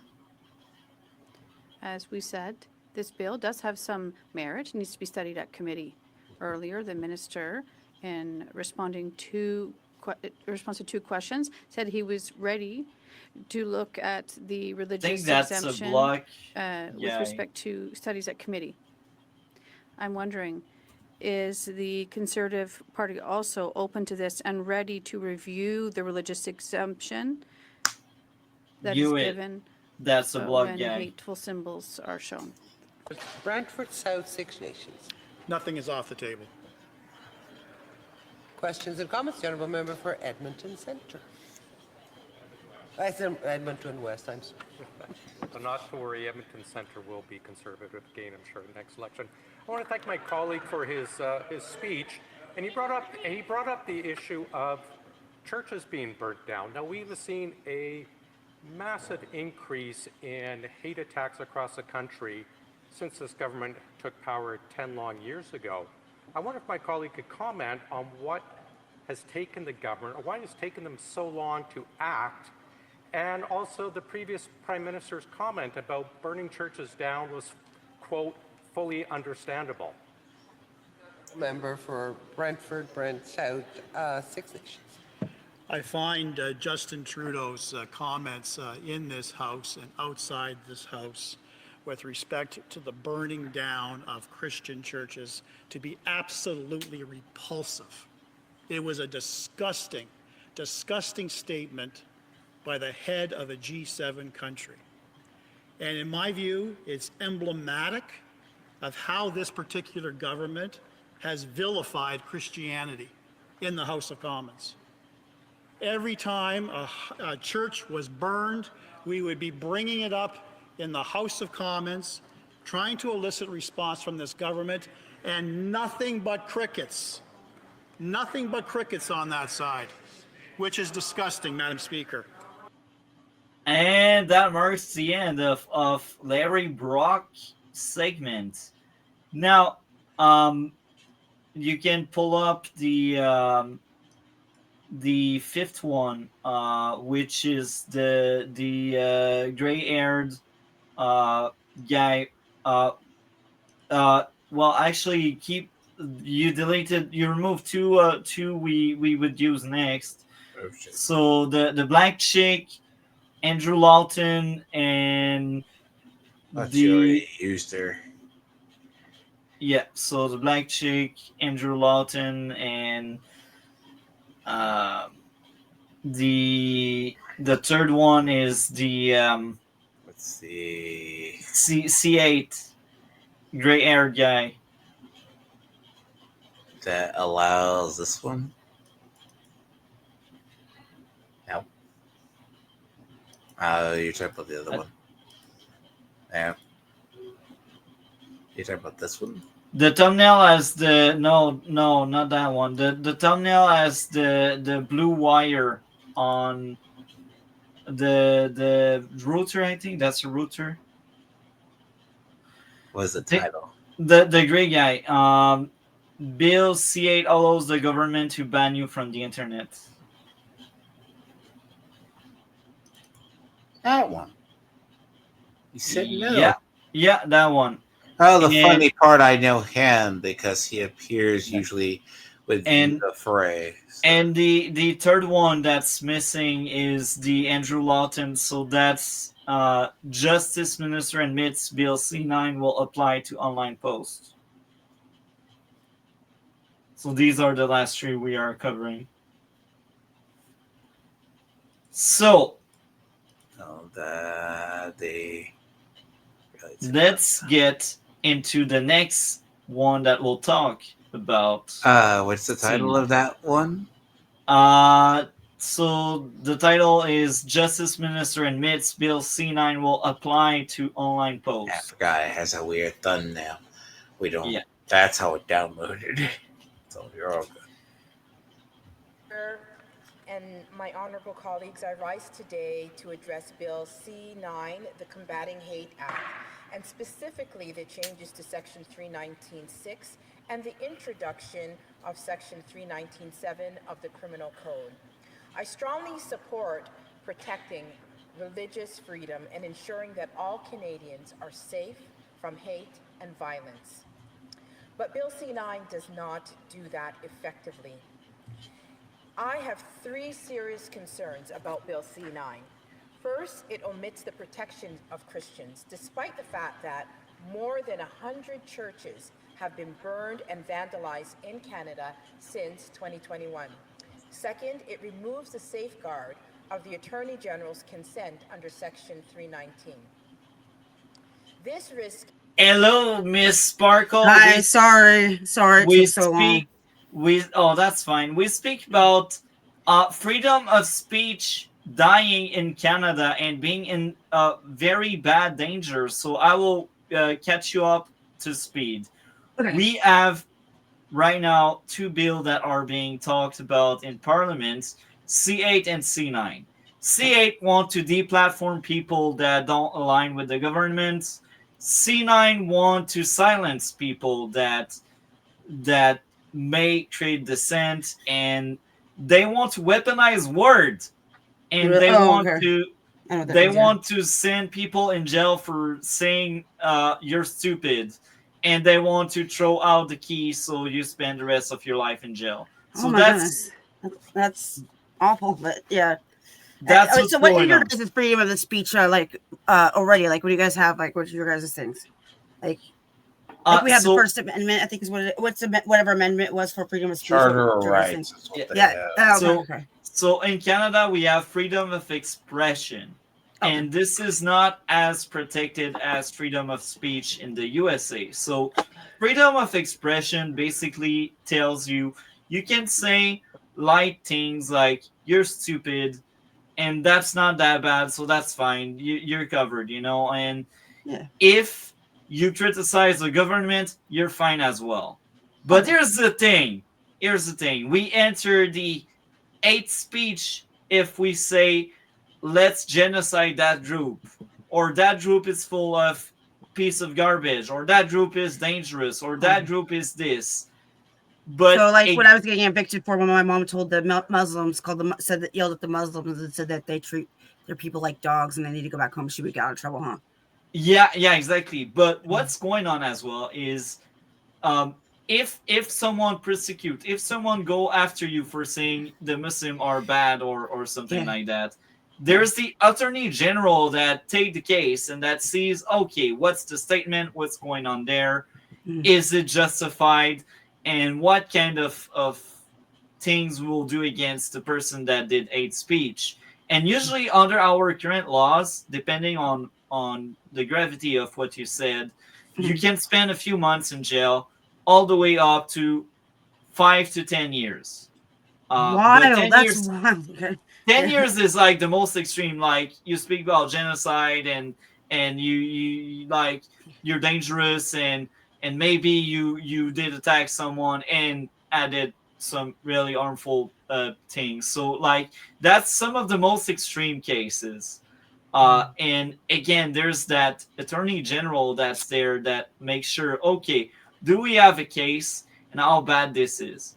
If she probably would have gotten in big trouble, dude. It's just redoing the sentencing guidelines. If I say to someone, you're stupid, and that person complains at the attorney general is like, are you serious? Like, it's a joke, so we won't go after that person. But if I tell all of these people very harmful thing, maybe they will go through and what say, would be considered harmful? Like, well, let's genocide that group, or okay, yeah. all of the people that are like that should die, or really like inciting violence is like, or the most hell, outrageous. like, I'll be honest, if you want to get into it, it is the weekend of Battlefield 6 release. Imagine the war crimes going on in DC over on console. Can you imagine what people would call war crimes? Well, because if you do not know, COD chats in Battlefield voice chats are the most pleasant things ever. No, I played Black Ops. I was really good at Black Ops. I don't know what hate you guys are talking about when women got hate. I didn't get hate. The worst I got called stuff when I played Uno online on Xbox. The joke, the insert joke here, the amount of N words and R words and autistic you are going to be, that would be very considered extreme. But if I personally advocate for violence, I can be in trouble. But again, it depends how bad the violence I advocate for is. Okay, because they tried to kick me out and my mom out, and they said that she said violent. She was doing violent speech, and what she said to them, because they were being rude and loud outside, she yelled at them that they treat their women like dogs, they worship a pedophile, and they need to go back to where they came from, that they're illegals. Yeah. Well, that's that case you're saying right now. I think if it goes to the attorney general, usually they would say, you know what, maybe you will need to pay a fine or something. I think. Man, it's more. The picture of her is horrible too. The picture of her that they showed was horrible. It made her look evil. But yeah. But again, it depends. It's a case by case. And again, the attorney general, usually they are there to make sure we don't go after the people that are under the freedom of expression. It's really about if someone is really hateful and incite to violence. Inciting to violence is really, really bad here in Canada. So again, we already have laws, we already have safeguards. And what they want to do with C9 is they want to make it more vague and broader and more harsh as well. So again, I will repeat what I already said. With C9 in the current state, you can say someone is stupid, and guess what? They can send you in jail for life for that. That's awful. This is all vague and broad. That's because your Supreme Court deemed they basically said they changed the term and they took out the word extreme use to justify it. It's not that it just bypasses the step of the Attorney General. Well, it actually does, because what it does as well. So I mentioned the Attorney General. So C9 wants to take the Attorney General out of the equation, and they want to replace him with the government and the cabinet, which is really bad and dangerous. When you really look into it, like, the Attorney General is someone that works for the justice court. So he's not a political figure. He is really like someone that represents the law. And what they want to do with C9, they want to take him out so they can replace him with the government, which the problem is when really you bad. change the language. It sounds like they're trying to Multi. control you guys. Like, it just sounds very controlling, isn't it? Yeah. Exactly. The changing the language, if the clarification under the old rule was an extreme use, by changing it, the term, it allows for more prosecution. Multi, remember what I said. If that lady who works in the justice said, as she said, I said, watch her say, and I hadn't watched that entirely. Yeah. So I said, What is watch this, her though? say. I So- said, watch her say. Yeah. The idea that it wasn't happening at the prosecution rate that a side or a group of people thought it was, because according to them, they want to change it because they feel there's more hate crimes going on, and the attorney general, that step, is not prosecuting. And also, they see the poll are not going in their favor anymore, so they want to silence the opposition.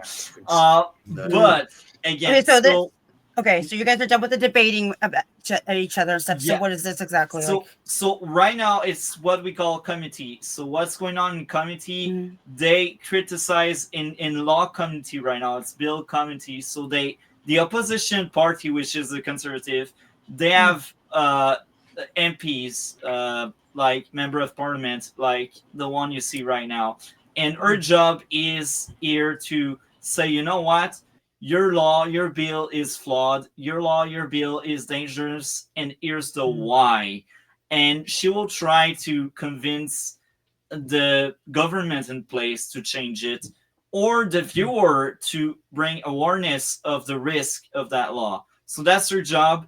And the job of the liberal is to try to defend that draconian and fascist law. So that's what's going on. Let's do this.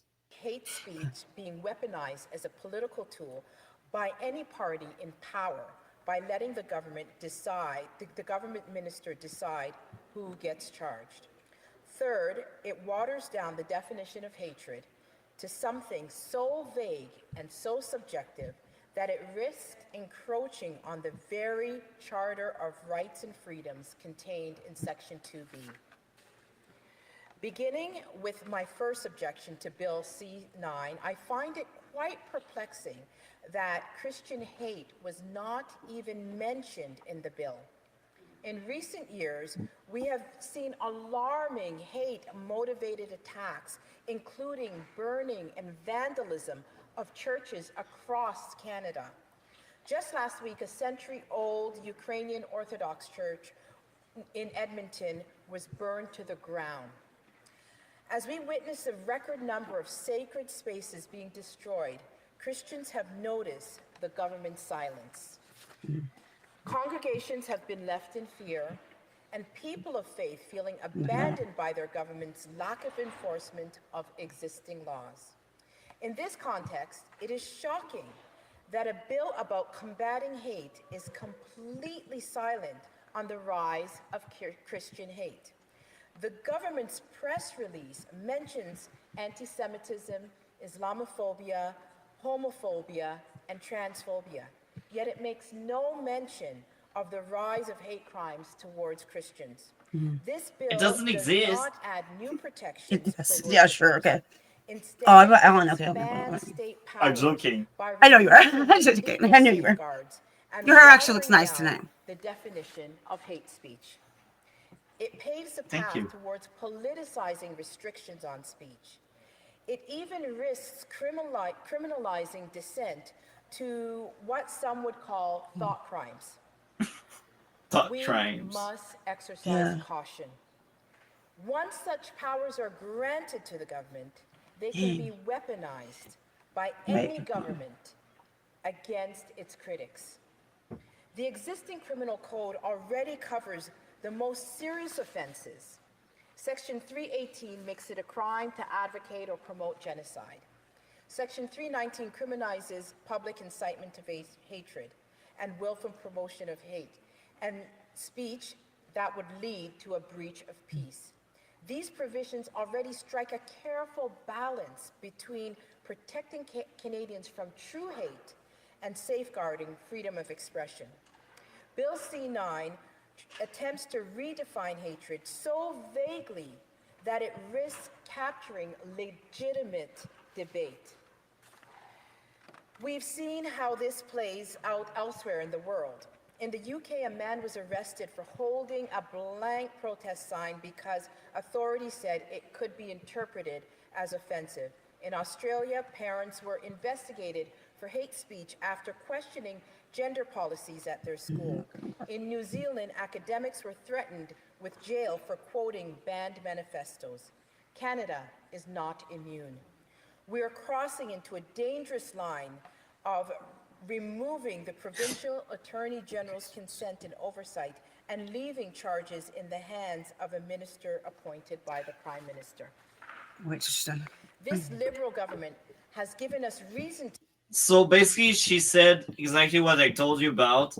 They want to replace the Attorney General, which is not a political figure, to a political figure being the Prime Minister or a cabinet member he deemed competent enough to do the decision. So instead of having the Attorney General charging you for something, it's the Prime Minister himself, or oh goodness, yeah, that's crazy, or someone that works under him. So you see, I agree with you. You say it's crazy, but like they are talking about implementing this crap. You know, like that's what I'm saying. Freedom of speech in Canada is in danger with such like nutcase bill they are trying to force through, man. Yeah, and then listening to her, she's talking about like Christian hate crime and all that. So I asked a co-pilot, with, for Microsoft, about what the hate crimes are there, and it's increased by 32%. But it said that it's increased against number one is religious-based hate crimes are up 67%, largely against Jews and Muslims. And then it says, and sexual orientation. But then it also says that underreporting is a problem. So the only people that are reporting are like the Muslims is what I'm getting out of it. Like, it's just crazy because like there's barely anything on Christian. And then it says hate crimes against Christians in Canada are significantly underreported, despite documents of instances of, and it says by the government, unreported by national statistics, despite documentation of church burnings and vandalism, while Jewish and Muslim communities face the highest number of police reported religious hate. So Christians aren't reporting the hate, or are they not documenting it? Yeah. Which one is it? They're not documenting it? Both? I think it's both. Probably both. You assume that part of the problem itself is if Canada was already way ahead. So like I was telling him, in the U.S., our FBI underreports crimes committed by minorities. I know you showed me it. I showed that before. He showed me it all night long. It was actually really interesting because I got to see that during. It doesn't count, folks. But in like Canada, there's a good chance if Canada's been for the last is a very secular or borderline atheist society outside of it is Islamic. That's true. You are. And we kicked out Christianity a long time ago. So again, the small number of Christians that are left, they are really put aside. And they're saying that it should be higher. The amount should be higher on the statistics, because it said that there's already 4 documented churches that have been burned, Christian churches, and over 100 burned last year, over the years, and all this stuff. But they're not. The government's not documenting it in the statistics. And then, it's crazy. Okay. So, yeah. So you have a good picture of what's going on now. Speech laws against their political opponents for political gain. Wait, real fast. It says Bill Christian C9 hate introduces crimes a may be simple underreported because political framing. Some leaders argue it's not politically correct to highlight anti-Christian violence. What the fuck is that? I mean, what the hell is that? The liberals, they despise Christian. That's crazy. It says that though, yeah. Because it says that there's many gaps in reporting. That's crazy, man. Subjective, emotionally driven definition of hatred that lowers the threshold threshold that was essentially set by the Supreme Court of Canada.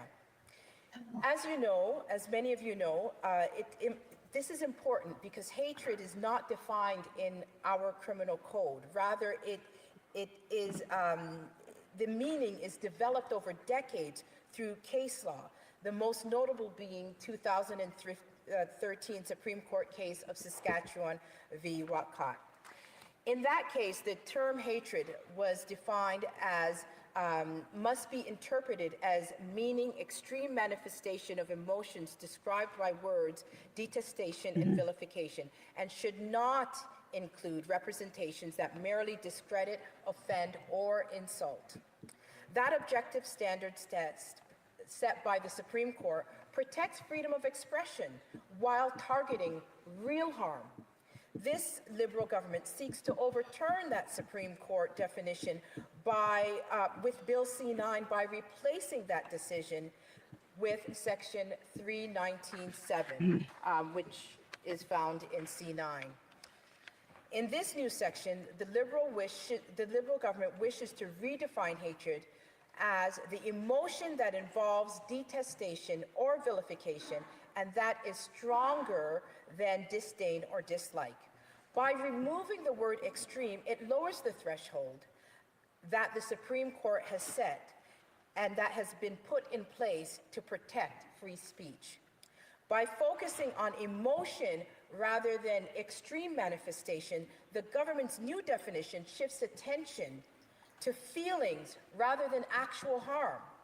That's very liberal-like. Citizens may self-censor. Prosecutors also gain wide discretion to pursue cases based on perceived emotion, not demonstrable harm. This creates a real risk that individuals may be penalized for strong dissent, or even without intent to incite hatred. So why does this matter? It's important to recognize that these harmful sections in Bill C9 can cause real issues to freedom of speech. It's because removing the Attorney General consent and watering it down to the definition of hatred directly threatens our fundamental freedom of expression contained in Section 2B of the Charter. Once charged with hate speech, a person's life could be ruined long before a verdict, careers lost, reputations destroyed, families fractured. Bill C9 amounts to cancel culture that is enforced by government power. Hatred against Christians, Jews, Muslims, or any faith group must be laws that protect against that must be enforced, and they exist under existing laws contained in Section 318 and 319. Bill C. Making stuff redundant and ridiculous because now they want to put you in jail and throw out the key so you stay there for life. 9 doesn't create new protections. It creates a fake law. It pretends to fight hate while really concentrating power in the hands of Ottawa. By removing the Attorney General's oversight and inserting a vague new definition of hatred, this bill gives the government the tools to harass dissenters and weaponize the law for political gain.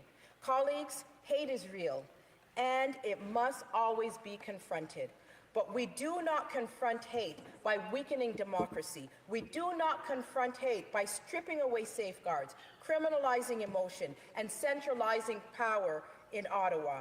The true test of democracy is not how we treat speech that we agree with, but how we protect the freedom of those with whom we profoundly disagree. Bill C9 fails that test. It risks turning the coercive apparatus of the state into a weapon of dissent. I stand here not just as a member of Parliament for the good people of Haldeman, Norfolk, or as a lawyer, but as a Canadian and as a Christian who believes that freedom of expression is sacred. We already have laws that protect genuine hatred. We must now guarantee against governments that use language of protection as a cloak of control.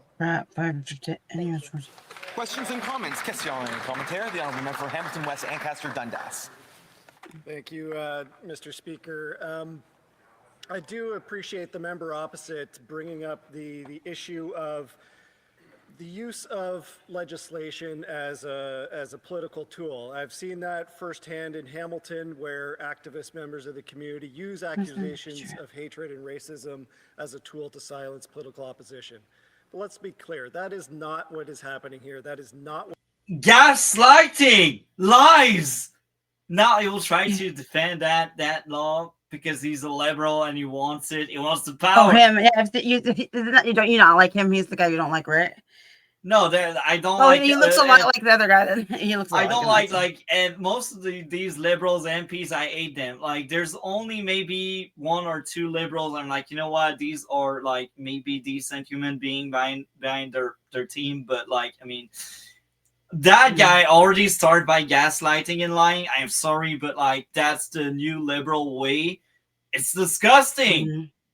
Why people vote for them? I don't understand. Anyway, I don't know. Well, maybe they're what do you call it? Maybe they're not. Maybe it's fraud. Maybe it's fraud. Maybe they're not really. No, well, I think there are some stupid Canadian that really vote for that guy, but the irony in that. Whoever voted for this guy there most likely didn't see that clip here. Otherwise, they would have regret instantly, like the gaslight there. I cannot stand it. What's it called? C9, right? It's C9. It's called C9. Yeah, C9. Yeah. Yeah, because they have a list of stuff that's not allowed. And the member opposite, like symbols and stuff. I'm looking at it right now. The intentions and the purpose of this bill are. So why doesn't she stand with members of her own community that are supportive, members of minority communities, members of police forces across Canada that are supportive of this bill, support what is being asked for as a necessary protection to those groups across Canada? Thank you. No, protection to government, because now they have the weapon to shut up any freaking dissent. But hey, keep lying and gaslighting, liberal. That's like the only thing they can do now. Yeah, so you're not allowed to have anything that represents any group that they consider terrorist. Dangerous. Yeah. Yeah, and like some of these groups are like, I don't know. That's crazy. I don't know. It's so vague. It's so broad. Like both opposition, you missed the first one, but like both opposition member that spoke out about that law are like, it's too broad. It's too vague. It's very dangerous. Well, they have a list of stuff you're not allowed to have, symbols you're not allowed to use, and it says swastikas and stuff, but nobody even uses that anyways. And then it also says you're not allowed to use Hamas, Islamic Revolutionaries Guard. And if you start banning symbols, you know what you can do? Because you're the liberals, you can expand and say, you know what? The freaking red thing behind me is eight symbol, prison and life. Watch your you flag. See that black like the UK with the their flag. Well, it'll be considered like 8 symbols. Like yeah. Yeah. Look at that black mic. It's 8. Let's send you to jail for life for this. Look at that headset. It's 8. It's hatred. Oh gosh, no. Honourable Member for Haldeman, Norfolk. I thank the member for his thoughtful question. Mr. Speaker, I stand with members of all communities that are subject to hate. And what we do know is that the current criminal code has already contained within it sections that deal with hate. And this law is not about that. This law is about the concentration of government power so that it could be weaponized against dissenters. Mr. Speaker, Section 319(2) protects against hate symbols. Section 423, intimidation. Section 430, mischief of religious groups. These things are already in the criminal code. What the Liberals need to do is to enforce the law. Questions and comments? Question et commentaire. The honourable member for Edmonton West. Mr. Speaker, I'd like to thank my colleague from Alderman North for her passion and informed speech. So he's another People in this conservative, house, that I one. spend a lot of time visiting places of faith. Only one in all of Edmonton, whether Christian, Hindu, Sikh, Muslim, actually has to have a police car out front at all times, and that is at our local synagogue. And that is a reflection of the rise in crime under this government. I wonder if my colleague sees anything in this bill that's going to stop this kind of hate that forces the Edmonton Police Service to offer up police protection only for one specific faith. That's my Australian The friend honourable in member the for chat. Alderman Norfolk. He likes thank Buddha. the member for that question. And I believe it was yesterday, no, a few days ago, we listened to the impassioned speech from the member from Toronto Centre, who is a person of Jewish heritage, Jewish faith. And it became very clear that this bill was not designed to protect that community. Existing right now are people of the Jewish faith who cannot even shop in grocery stores in a kosher line without being assaulted, and yet we. And she says that, and I don't know if you heard about it, but there was a big bad incident where a father of two kids that are quite young, I can't remember the ages, but I know they were young. That father was Jewish, and he was attacked and beaten down by anti-Semit in front of the kids. That's horrible. And the worst, the person that attacked that guy was on bail because the liberal likes so much your bail law, like your Democrat in blue states. I did say that the Jewish hate's the highest one. Yeah. Yeah. But it said Muslims too. But. Oh, and then another thing that's crazy is like looking up your guys' I asked what's the highest crime in Canada, and it's like shoplifting, it's fraud, and then shoplifting, motor vehicles, exportation, and then it's child. Yeah, that's awful. Speaking of that, I don't know if you heard about that story, but there was a nutcase that was also on bail. He broke into a house and he essayed a 3-year-old girl, and he deleted the dad. What? Wait, say that again. What did you say? He essayed a 3-year-old girl, infant. Yeah. And he deleted the dad. Yeah. Like, that's horrible. I remain user-friendly here. But that same person was on bail. What? Really? That's awful. Why? Because the liberal, they just let the criminal loose. I don't understand. Okay, that's the worst. The worst though. What are you? Okay, that's crazy. It's like, oh yeah, you do shoplifting, then you're on bail and you can do whatever. Like, yeah, I don't understand. Okay, yeah, but for that, that's like the worst crime ever. We need to silence people speaking out. No. It seems like everything that they talk about is like kind of distracting, but serious stuff. I don't get it. Have crimes on the book that are not being enforced. People are charged and then the charges are dismissed. We need to uphold the rule of law. We need to Now I gotta say, I will admit something. We are lucky because you guys got it worse than us. So as of right now, I know the UK has a majority. That's why things went down really fast, really bad. I don't know that much about Australia. I heard stuff. I don't know how accurate this is, but I think things are bad in Australia. Now, we are lucky because here in Canada, we had a liberal minority. So that means they don't have that much power. They still hold government because they got more seats. But we are lucky because we have a very strong opposition. So as of right now, we are lucky. But we are one majority away from going down the drain like you guys. Yeah, he's been live with me on Noise's channel talking about it, like some of the stuff that Australia is going through. It's like, yeah, it's crazy. Yeah.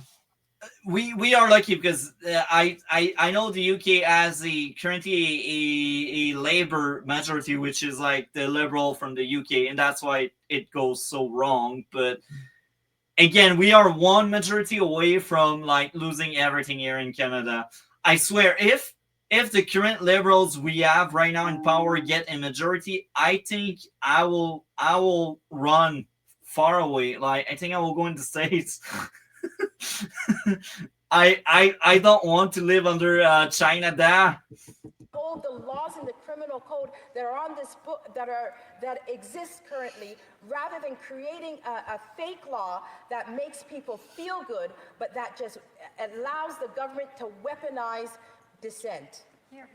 She's dressed really nice, and I like the way she doesn't have like. There's a chicken on my government that wears expensive buttons and like has expensive clothes on, and it's too much to be in the. You look too much. You're doing too much for the government. She looks really nice. I like the way she's dressed. It's nice because there's like a few women in our government, my government, that's like too much. They're doing too much, like the crazy eyelashes and stuff. Yeah. I forget what her name is. I bet you Dragon Man knows what her name is.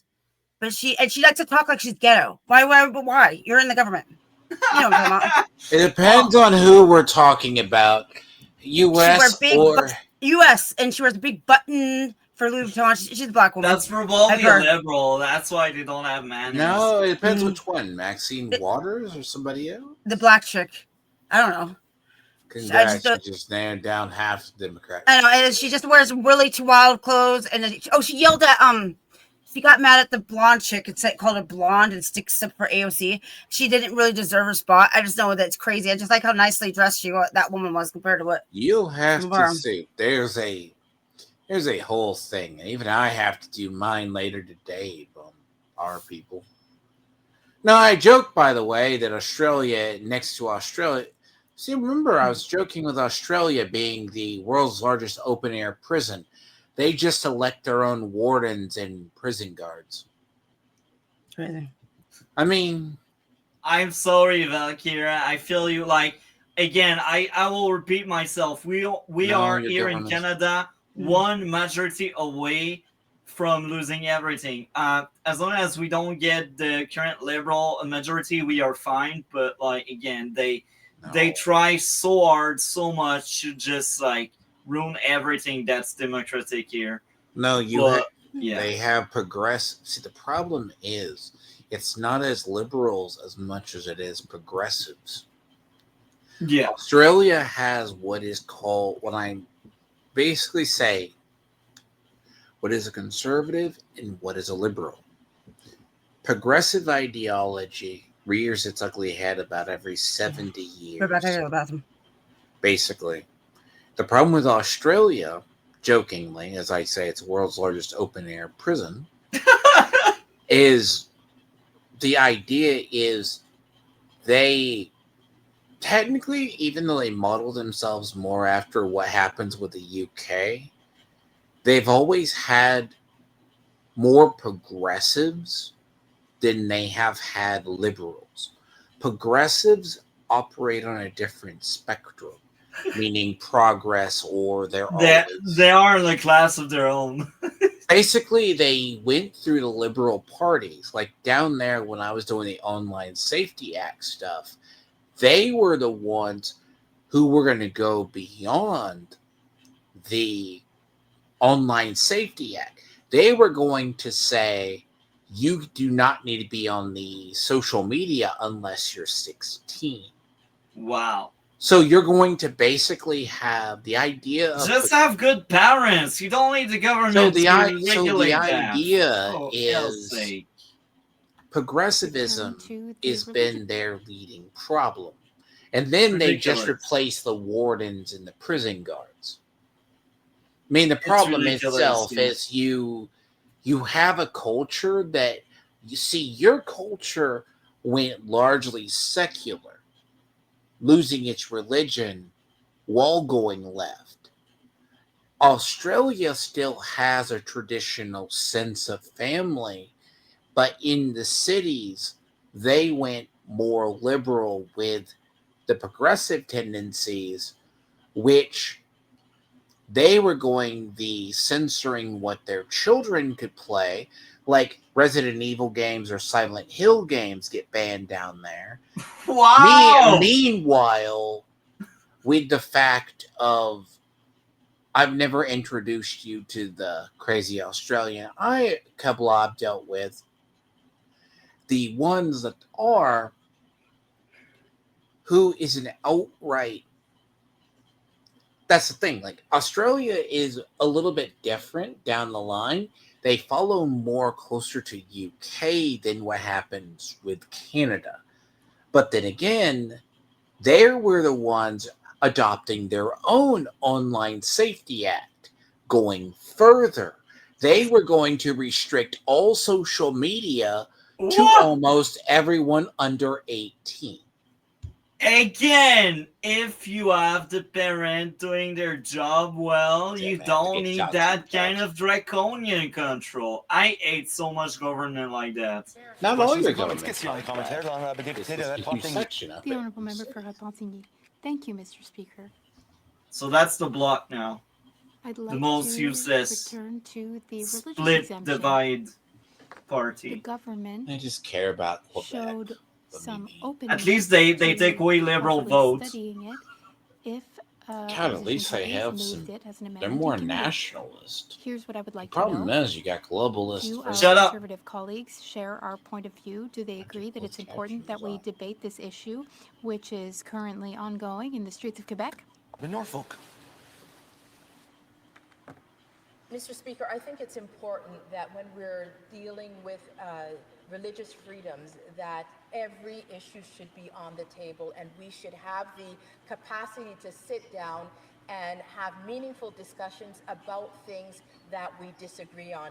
And that is the essence of freedom of expression, that we should be able to have discussions from all over the country. And that is why the Attorney General's consent on the charges of hate speech is so important, because it allows geographical input from different provinces, which is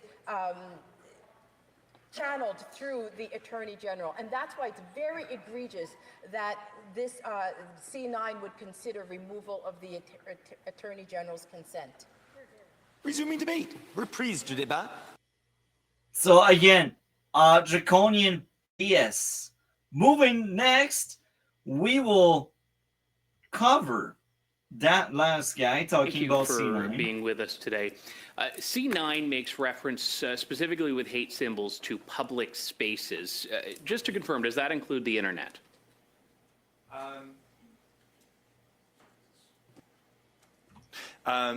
Generally speaking, the law will apply equally online as it does in real communities. So this bill will affect what people can say and write on the internet? Just in the limited circumstances where there is the willful promotion of hatred against It will apply someone. to the internet. The internet is within the jurisdiction of... It would be possible that someone could commit a hate crime on the internet, certainly. Building off of Mr. Baber's points about the lower threshold for the definition of speech, there is, under this law, assuming Bill C9 passes, something that might not be legal to say today on the internet. Or it might be legal to say on the internet, could actually be illegal in the future under C9, could it not? No, that's entirely inaccurate, and I say that with no judgment to your perspective, but let me explain. The only circumstance where you could imagine some online comment attracting scrutiny under this law would attach to behavior that is criminal today, but would be punished less severely. The symbols piece that you pointed to, for example, is attached only to the willful promotion of hate. This is not a blanket symbols ban. The willful promotion of hate is That's a crime gaslight today, and but we won't lies. recognize it. Sorry, but it's so broad and vague. Yes, it is. So that piece of garbage is just gaslighting the viewer. I wouldn't say, here's the thing. Okay, hypothetically, how many years do you think in the U.S. it took Antifa? So Antifa years ago first popped up around Portland and Seattle, burning down a campus lunchroom. which I would love to find the original story. I remember it on Fox News, and I used to keep track of it, but it was at a local like University of Portland or like one of up there, and then they went to an organized looting thing. It was at least 17 or 18, somewhere around in there. And then they went to looting stuff and destroying stuff during the Summer of Love in 2020 under Black Lives Matter rallies. Now it's taking a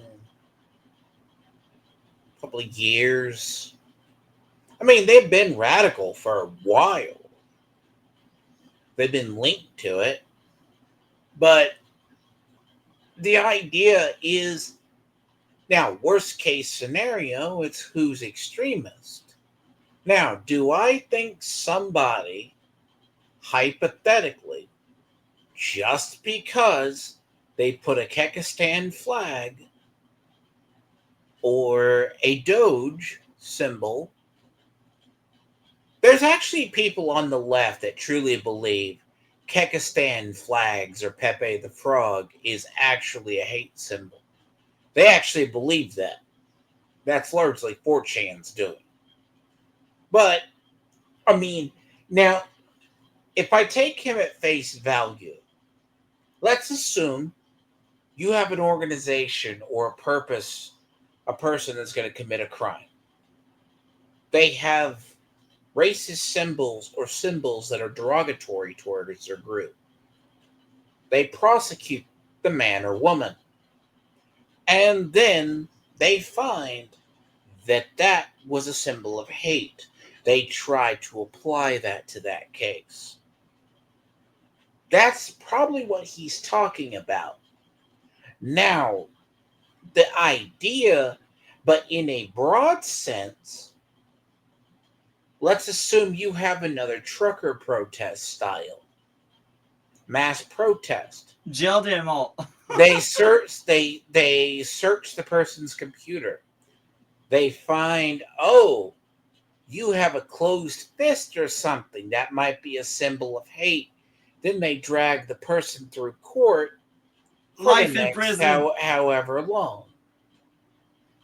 Life in prison. But you get what I'm saying, Multi. Like, Yeah. There's yeah. an idea in the side that you're reclarifying it, that it can be used. Let's say, hypothetically, you come across a Muslim terrorist cell that's going to burn down a mosque, synagogues and churches. They want to throw those people away in prison. They don't want them to get light sentences.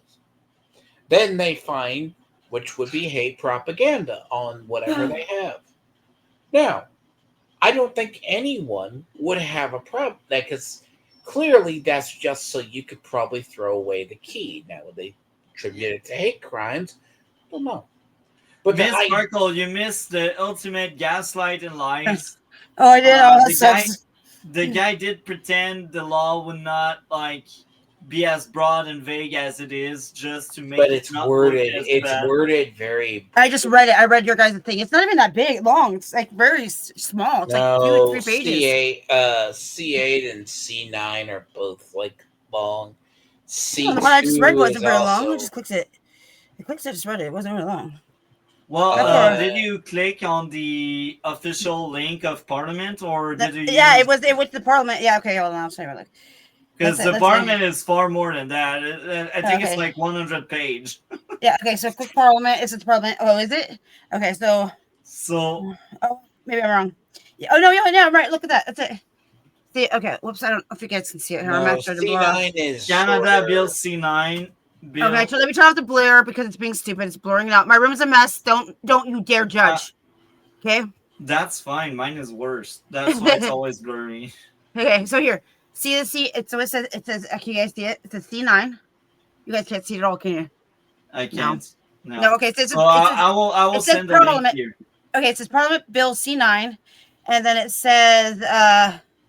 Click on the link I sent in the private chat so you see it. Okay. Oh, by the way, that could be interesting for chat to see how draconian this bullshit is. I could have always just presented it a long time ago. Thought we would see panties. Shut your face. Sorry for the disappointment, Valkyria. You guys, I don't really have panties. I really don't wear that many panties. Ask that drag man. Said I'm weird, so I really don't wear very many pants. That's fine. That's fine. So in the meantime, while she reads the draconian China-like laws, we will play more of that.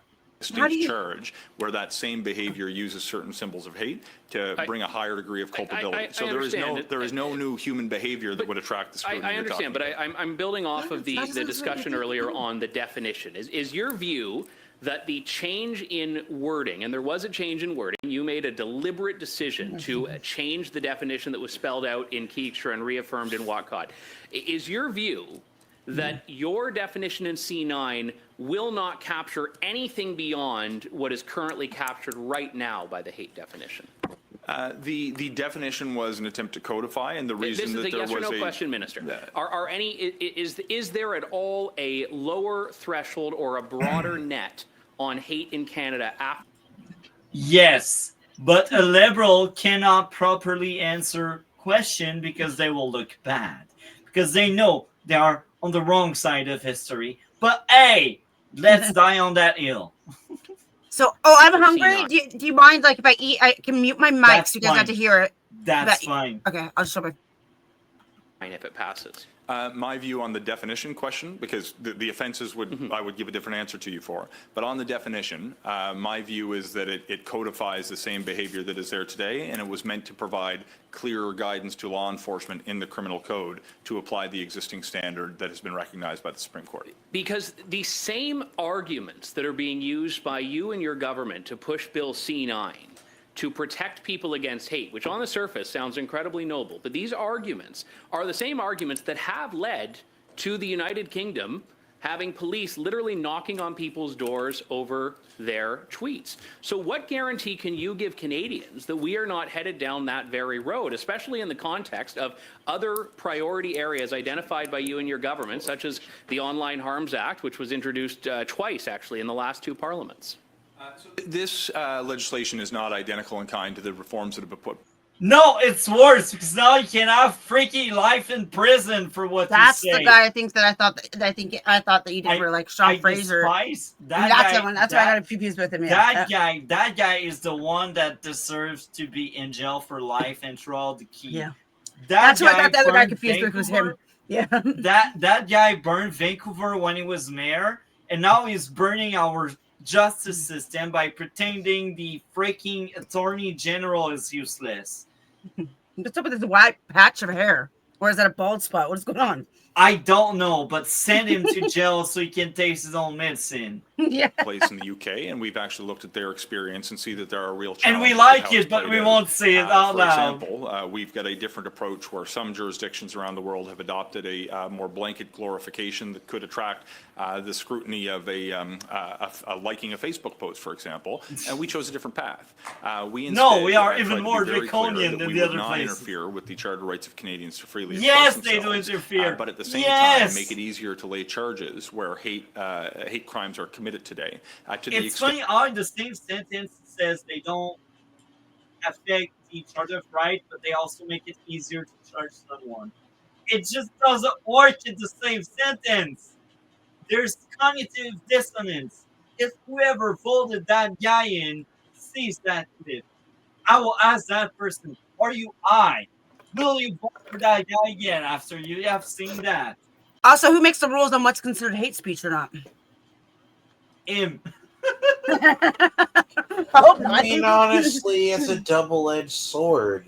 And by the way, that same guy, he was in charge of immigration. Mm-hmm. He roomed that file. He was in charge of housing. He also roomed that file. He did. Okay. It's like falling upward. Each case he took on, he failed. That you think there is a better way to clarify and codify the existing definition. Do know that I believe in Parliament, and I don't care which party comes forward with these amendments. But they need to support us because we are in charge. I think it's a bald spot. bothering all of you. No, I can't stop looking at it. I can't stop If looking it at creates it. multi-partisan buy-in to codify the test, that's okay by me. Can you guarantee that if C9 passes, no Canadian will end up being charged because of something they've posted on Twitter or Facebook? I'm wondering what happens if Ed, as he's arguing this, is he like, oh, am I keeping my cool here? Oh, I don't rip off that guy's head.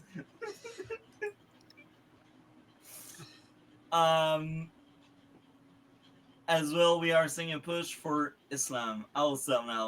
That's fine. I mean, chat is there for opinion. We are not. It's nice to have you there. Yeah, I like it. I like it. But Andrew Loudon in his head, he's like, "How am I speaking to someone so tone deaf and that lies so much and gaslights so much?" I'm impressed by Andrew self-control there. I don't know what I would do if I was wearing the shoes. The question's ultimately how far down post and in-game liberalism are you? Because if you're already at the point you're at secularism and maybe and only in certain parts. Because here's one thing. Islam, at least the Sikhs, whether they're Sikhs or they're actually traditional Islamists to a degree, are always going to multiply and be very faithful, very loud. Indians have their own faith. They're going to be that same way. Christians, if you're already a minority, let's hell, even in the wake of Charlie Kirk getting shot, we still have a large amount of secularism and atheism in the United States. It's brought some people back to church, but not much. In Canada, if Christians and Jews were already being targeted, they're going to be, quote unquote, low down the totem pole. Now, the problem is, if a lot of these pass, it opens the door to kick that down more. Because bear in mind, there's people who think calling someone retarded is equal to calling them the N-word. There are people like that. There literally are, because that's how far the word police has come. Just the idea you can basically play around with the language. Oh, you can't call someone autistic anymore. That's going to be, that's why you'll see the people. And granted, you do not know what's a crime or hate speech 5 years down the line. Because if you told people in the UK, just because you said something about things, and I mean, there's stories about where, like the 2 female cops that showed up to the teenage girl's house, that was kind of a fake story because they came to question her because she said multiple different things. And I've seen the actual story, so that's not a real one. As much as they were following up, because she said other things, and then she also lied about being underage on an app, dating app. Yeah. So you have other stories over there that are more legit, where they'll say, oh, I don't like all these immigrants or whatever else. And they have pulled up to resident homes questioning 70-year-olds. Now, that's not all of the UK. An old woman went to jail. I don't remember where, but do you remember an old woman Well, went there's to jail? always a few, because there's also a 2-tier justice system there. Just like us, you won't believe it, but if a foreigner, if an immigrant does a crime, they will just release him and not charge him because that would impact his visa, and he wouldn't be staying. So the thing I look at your face, Miss Sparkle.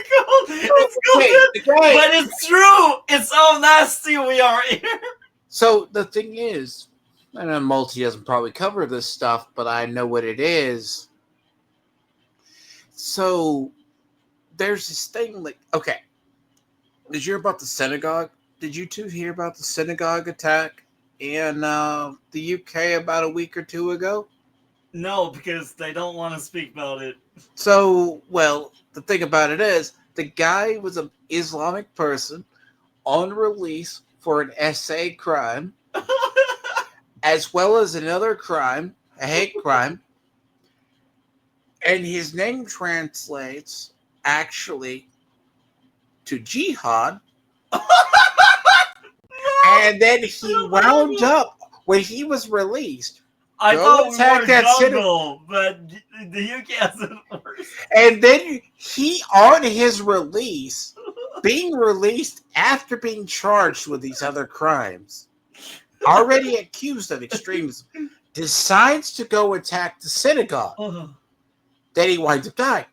Which, I mean, that sounds like a meme story, but that Just like my actually story of happened. foreigner getting life sentence so it doesn't impact their visa. I'm not telling you. There's a whole two-tier justice system over there. There's stories of basically Indians and Islamic people being charged with running rings. Oh, I got another story to the both of you. That one is I was shocked when I heard about it, but the guy was Indian. He hit someone with a truck. He fled country to meet his family, and when he came back, he had house arrest. He had what? He had what? He had what? We had an Indian guy. He hit someone. He deleted someone with his truck, and he fled. He left to go see his family outside of the country. Yeah. And when he came back, because he was like, you know what, I want to come back. He got house arrest. Oh, house arrest. Okay, I thought you said he got arthritis. I don't know why. That's what I heard. House arrest. House arrest? After hitting someone with the car and leaving. And then someone life and He fleeing. did a hit and run. Yeah, he did a hit and run that cost someone life, and he gets house arrest. Oh, well, the guy who plays in Risky Business killed a mom and her adult daughter with his car, and he got nothing. So it's I guess that's pretty normal. I guess. House arrest. You deleted someone, you fled the country, and when you come back, they let you in again to do house arrest. He shouldn't be allowed back. Yeah. I mean, the thing to it is that two-tier justice system, because what's funny is they'll then say, UK citizen, they have so many people, they're like either Indians or Pakistanis, amongst the others, being charged with running entire SA and other rings like this. And then, but they go after, there was like a story, a mother, they were going to throw her in prison for like a series of Facebook posts. And meanwhile, there's people who are legit PDFs and running rings. And they're just walking around. And it's like, and this is what's, you wonder why the UK is starting. The good news is the UK, the people, like there was the 100,000 plus people who showed up around those others. Even the people who support Starmer were like, they were like, oh, we felt threatened, like they were going to crush us. No, only Labor like is 15, done. 20,000 showed up, and the rest of that square. Labor are done because Done. they did Labor. so many bad crap. In the next election, they will kick Starmer out. I'm telling Don't you. say that. If there's an election, actually. No, don't. I'm just going to say, don't hold out. Here's the thing. You can say this, but you still got to put forth candidates. That's the thing. Well, if they commit the crime of willfully promoting hatred against a Willfully promoting hatred. Sorry to the expect that. definition that you're changing. I'm going to willfully promote hatred. It's possible that they could be convicted for what they willfully promoting hate online today. Prison for life. Said it again. Certainly, I would Willfully hope promote if someone hatred. commits a I'll crime throw in the it real your world ass. or online, that they would face the appropriate criminal penalty if, in fact, it's captured by the code. We had in my riding a very disturbing case a few weeks ago where someone had mowed a swastika, a Hakenkreuz, I should say, into their lawn, and was charged under the existing criminal code definition. They displayed a symbol. It was found to be willfully promoting hate. Law enforcement and the Crown agreed that they could lay that charge. So why is your bill at all necessary when we already have existing powers, which, to Mr. Housefather's point earlier, are simply not being enforced as often as they could be? Look, this is an important question. I'll answer it very quickly. When you have the willful promotion of hate, the person who's convicted of that could still be convicted, but also of a second charge. You're just The willful judgmental. promotion of hate using hate symbols, which would attract I mean, who's a gonna greater see degree of culpability and potentially a greater Airplane. penalty. I know, why did he recognizing mow that it into the his use of lawn? hate What was the reason symbols, behind it? You're right. when you're willfully promoting Maybe he was trying to make a cause greater statement, damage you know what I to the mean? individual and the No, entirety of he's the trying to community. do So I don't Nasca find these lines points to in be his inconsistent yard. with one another, but instead that behavior could potentially face an How did they additional see charge it? of a more serious penalty because of the manner in which a person chose to promote hate to cause more damage to an affected community. I'm sorry, but I just don't see how a swastika mowed in your yard's really going to do much damage to anybody, to be honest. I'm sorry. It's Canada. Okay. And who's really We seeing it, though? let someone that ended and fled the scene coming back. It's Canada. So did someone fly by, see it, and then report it? Is that what happened? I'm confused on what happened. How'd they even know? I have to look the story. That's a neighbor that was seeing it. Hello and welcome to Yeah, Runkle look it Debate. up. My name is Ian Runkle. Who's that? So, that's the final one, C8. This is dystopian bullcrap, just like what we had with C9. Let's get into it. I'm a Canadian criminal defense and firearms lawyer. He's A lot of people have been asking me about Bill claims I would be C8 the because they've been prey. seeing TikToks and other videos claiming that this bill allows you to be kicked off the internet by ministerial order. So the government can just say, get this person off the internet. And so people have been asking me, can this really happen? Is that really in the bill? And the short answer is yes. And the longer answer is, let's have a look at the bill. Okay, let's go. So this is here in the bill. It's 15.2 sub 1. If there are reasonable grounds to believe that it is necessary to do so to secure the Canadian telecommunications system against any threat, including that of interference, manipulation, disruption, or degradation, the minister may, by order and after consultation with the Minister of Public Safety and Emergency filing Preparedness, hate speech and against with you, the persons Dragon the Man. minister considers appropriate, prohibit a telecommunications service provider from providing any service to any specified person, including a telecommunications service provider, or direct them to why he suspend needs to providing a read TV service farmers won't be for a allowed there, huh? specified period. Oh, that's why he needed to read the document. I was reading it. Then again, I usually read documents, so I was. I'm a attitude. I was reading the document. no. The thing is, I mean, one is bigger than the other. What is bigger than the other? This guy actually. The one I just looked at, it wasn't that big. I just looked at the one. No, the link is. It's the not that other big. one's bigger. Look at me. It's me. No, this is basically part of it, but like he's going over one section. Mhm. But there is so C8 is a whole bill, C9 is an amendment, and C2 is a different. Okay. So again, this is just, to be honest, legal definitions are. Look at my shirt. It's Kiwi Farms. It's cute. I love it. You see it? Just remember in the future when you're posting Kekistan flags and Pepe the Frogs and Doge's symbols, you might be hate symbols. Who's posting that shit though? That would be that'd go over Multi's head. But who's posting any that though? specified person. Steam people on Steam. So that basically means Never that seen they a hate can symbol tell as the a Steam ISP before.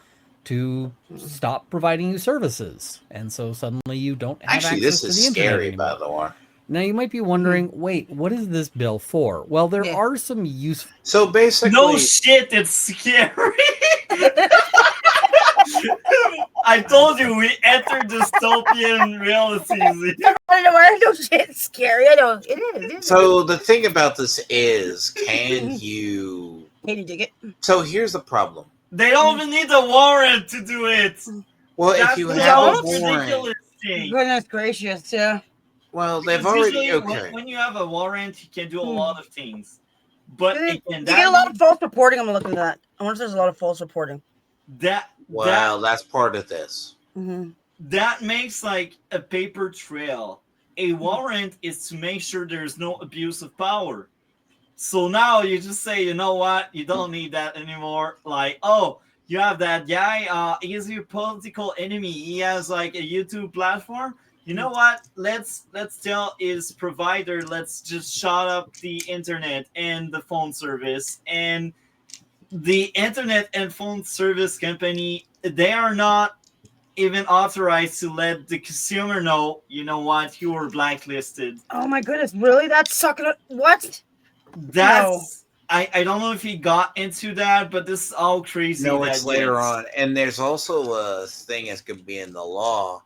Mhm. If you call and they don't, and it's proven false, you have no recourse. I almost got blacklisted from Comcast Internet for using LimeWire, though. That's I don't internet. know that. What's It's that? internet.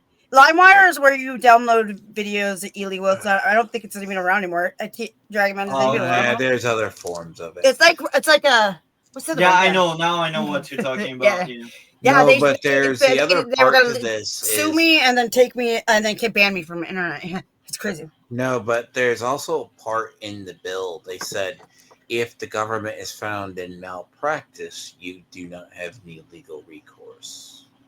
But no, a little background on this guy. This guy he hangs around with Viva Frey, as well as occasionally in the law tube. That's why I know who this guy is. Yeah. So that goes into censorship. Things in the bill. There are some guys don't wait. laudable purposes, You guys don't. and one of the You guys do not. I don't know what word to use. Put down how many false reports you get for crimes. You guys don't. To be honest, I don't really know. I asked Copilot, and it says Canada does not publish Pacific national rates of false crime reporting. But you guys do for other things, but not for that. Don't trust AI. I mean, did you know our FBI calls Asians white people? Yeah, I know that. You told me that. Yeah, I know that. Yeah, Did you know they call you can white see- Hispanics white people? Yes, I know that. see that this is really aimed around, in theory, trying to preserve the integrity of the networks. And so, for example, we see under subsection 2 here, prohibit a telecommunications service provider from using any specified product or service in or in relation to its telecommunications network or telecommunications facilities or in any part of those networks or facilities. So this is basically the idea of if, for instance, some sort of network switch or something like that turns out to be compromised by some foreign government, and maybe it's got a kill switch in it, maybe it's got a listening device, something like that. Nothing. How did your walk go? Your thing for you're going in. What were you going to go do for your? I need to write. It's lagging. The Dragon, do you know what's going on with that? Not my end.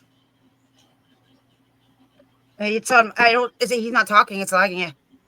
Oh, I think I know what happened. What you happened? did it. Don't think They know. The government knows. They're taking us down. It's your government. They know. No. They want to silence me. I fell, and I broke my glasses. I fell. It's really. I'm gonna die from falling. Watch. So now I have these crappy. Ignorant. Do you like my picture? It's review tech. Yeah. Cool picture.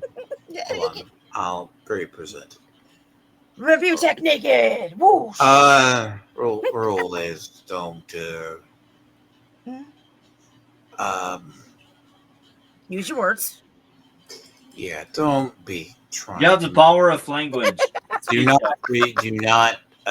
Basically, in the process, I removed the wrong. Oh, don't tell me you deleted it. It's not deleted. Okay. After my husband blew up, my friend convinced me to go to a Cougars club, and it changed my whole life. Why am I getting these articles recommended to me? I don't understand. Okay. Bad white best friend, and that just proves the multi right about the women in marriage thing. I mean, what happened? You broke it. And break it. There it is. Oh, no. Thank you. No, it just gets put. Look, I'm not that. Like, if I had more advanced settings on a computer, I don't automatically delete. That'd be bad.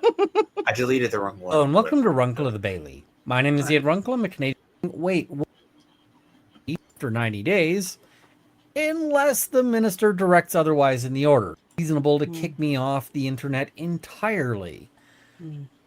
But this part we've identified it's bad. Everybody's got to remove that from their networks. Okay, I can see why they might include that. But the power to aim this at a specific person, which of course can include a company, but can include an individual as well, is a bit of a problem, especially because while there are some limits built into it, the first limit you see here is the limit noting reasonable grounds to believe that it is necessary to do so. That's sort of a limit that you might take to a court and say, whoa, that was not the case. This Give is me a warrant, imposed please. improperly. But not here. There's another one here, and we'll see. Yeah, these are unfortunately, these built-in limits are themselves limited in a way that prevents them from necessarily being useful to you. So the other limit here, scope and substance. The provisions of an order made under subsection 1 or 2 must, in scope and substance, be reasonable in relation to the gravity of the threat, including that of interference, manipulation, disruption, or degradation. So that's another thing you could take to the court and say, listen, it was not reasonable to kick me off the internet entirely. But here's where we get into a problem. They have the provision, or they have the ability to impose a non-disclosure order. An order made under subsection 1 or 2 may also include a provision prohibiting the disclosure of its existence or some or all of its contents by any person. Now, there are provisions requiring them to publish the order after 90 days, unless the minister directs otherwise in the order. So they'd have to publish the order, and you could find out that way, unless they feel like they don't want to do it. So that's not super helpful. Here's the scenario I want you to sort of envision. You go to a protest, and it doesn't really matter what the protest is about. You know, you could want to save the ostriches. You could be concerned about wars overseas. You don't like nuclear power. Whatever it is you're protesting. You're there, you're protesting. And on the way home from the protest, as you're leaving, you get pulled over by a police officer. Maybe they've got a checkpoint or something. And they check your ID. You're thinking, oh, if they're going to write me a ticket, am I going to get arrested? But nope, they wave you on. They say, have a nice day. And off you go. And then you get home and you're thinking, man, I've had a long day. You know, I've been shouting. I've been holding a sign up. I think I want to log on and check out some cute cat pictures. That'll help me relax. And so you get on your computer and it says no internet connection. Oh, okay. And you go, So this would be really bad if you're that's interesting. And you call your internet service provider and you say, hey, joke only I get. Why don't I have any internet? And this is what if you can call, because guess what? If they cut off your phone line as well, because that law can do such thing, what do? You dance. The actual situation he described, going to an activist protest, protesting energy, first person who comes to mind is Greta Thunberg. Internet down, and they say, oh, well, we've decided that you are no longer a customer of ours. Thank you for your previous business, but we are not going to provide you with internet anymore. Bye. So you're going, wait, what? But you're wondering, did I do something wrong? Did I, download too many things or whatever? But you decide, okay, well, it's not the end of the world. There's other internet service providers. So you call up another ISP and you say, hey, can I get some service? And they say, no. And you think, weird. Why can't I get service? And they say, none of your business. This is a decision we're making on our own. And what you don't realize here is that they are not offering you service because they've been ordered by the government not to, but also ordered by the government not to tell you why. So, damn, why? How are you supposed to fix it then? What the hell? And I'll add this. Within the Charter of Rights, we have rights, We have right. We cannot discriminate someone. We cannot decline service to someone. How many internet providers do you guys have? So would that count for every internet provider? Yes, it would. Wow. And this is what he's trying to hammer home. And I mentioned the Charter of Rights because this is the liberal that bring up that BS, and they pretend to be the party of the Charter of Rights, yet that bill goes against the Charter of Rights because now the providers are forced into discriminating people for their belief. And within the Charter of Rights, you cannot do that. It's illegal. It's a crime. But yeah, that bill, that fascist bill, that disgusting insult to the Charter of Rights is put forward by the so-called liberals, right? They won't say it's an order here that you can challenge. They'll just say, sorry, tough luck. And then your cell phone cuts out because that's also a telecommunication service. So is your landline. So now you've got no real ability to communicate. Yeah. And so how do you challenge this at this point? Because you don't actually know the order exists. And so how are you going to go and challenge the order? You're going to go hire a lawyer and say, something weird is happening. Please help. What are they going to do for you? They can't do anything. First, the first hurdle for challenging the order is... And that goes back to a warrant is important because that warrant is a paper trail. And if you are having trouble with something and there's a warrant in the case, then your lawyer can say, give me that warrant. I want to see what's going on. Okay, this is what's going on. This is what we can do to fight it off. So, okay, then again, them just not needing a warrant is ridiculous. Let me say something real fast. Lilith is from Austria. Lilith, we're talking about that Canada wants to make stricter laws against hate speech, right? Yeah, right? Freedom of expression, freedom of speech. They want to turn us into China with freaking snow 6 months a year. I know that it's really slipped over where she's from, and she has the issue. They're like having a lot of like immigrants are taking Muslim immigrants are taking over basically, and she was in a class with her mom's a teacher, and the class had nobody that could speak the language except for one. Yeah. Yeah, Canada's cooks. You're right. Well, actually, we are in the kitchen right now. It's getting eating up, but we are lucky. We are not the UK yet. We are not Australia yet, apparently. I say that because the current government is a minority government. That means they have limited power, which is great. Hopefully, finger crossed, we kick them out. Hopefully, finger crossed, they are so much hated, they will lose lots of seats and MPs, so we can clean house with them. F the liberals. UK, it's bad. I'm glad I'm not there.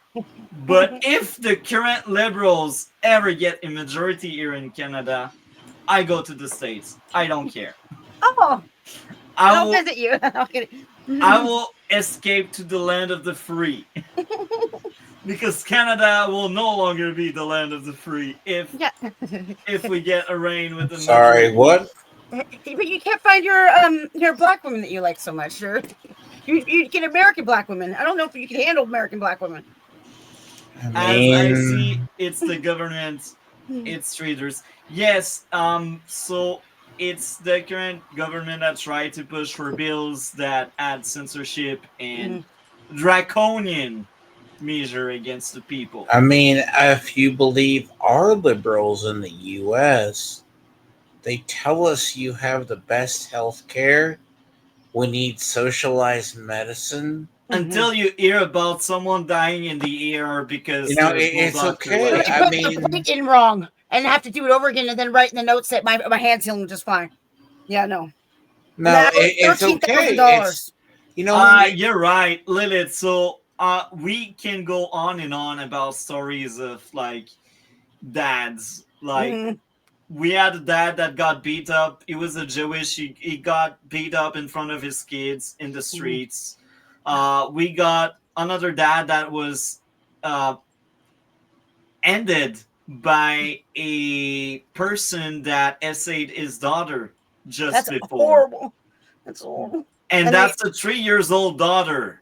So we have that kind of criminals rampant in Put on house freaking arrest, Canada. right? Well, Yeah. no, he He was on bail. So Bail, yeah, I he guess got we'll bail get name, yeah. another bail. Mhm. The Osiris guy was like a guy that did a hit and run and deleted Mhm. someone Oh, in yeah, the okay, yeah. process. And the guy left the country because he's Indian, and he decided to come back because he missed Canada. And instead of getting sent back to India like we should, he got house arrest because he ended someone's life. God. This is what we are doing here in Canada. So No. if you're an immigrant, you can do whatever you want. There's no But I think I know that story, yeah, because I think I watched it on a mostly peaceful puppets. Have you checked that channel? I check that channel. So like, I think I know about the Canadian story. Yeah, yeah. All in West is like that many. Decriminalization, right? Makes The me problem is decriminalization is different. There's a little bit of a communication. She has a hard time typing out because she knows German and English. So if you have a hard time That's understanding, amazing. I like it. So basically, the idea is decriminalization and lessening punishments. So you have a higher tolerance. And the problem is, if you do have that two-tier system, yeah, you have more of a tolerance for people who have crimes or people. That's why I say. That's why I say that's like saying weighing a crime. Now, how do you get like? For if it was actual murder or manslaughter, and you get house arrest for a year, I mean, okay, that just sounds weird. Over here, you'll I'll still go murder someone for fun if that's what happens there. Yeah, let's go. Well, you're American and they hate Americans, so maybe that's a bad idea. I'm sorry. Why can't you? You gave us Justin Bieber. Maybe say you're trans. If you say you're trans, maybe you will get away with it. I should be No, trans. don't say that. That I mean, you exists, know how many people try then to it doesn't plead matter how many reasonable and limits that they put in there, because you won't be able to actually get that in front of a court. The other thing is that even if you do get it in front of a court, well, the best you could do is actually get an order saying that your internet comes back, but you would not be entitled to money, because they note here no compensation. No one is entitled to any compensation from His Majesty in right of Canada for any financial losses resulting from the making of an order under subsection 1 or 2. So you might not have the ability to make money, because that might require being on the internet. For lots of us that does.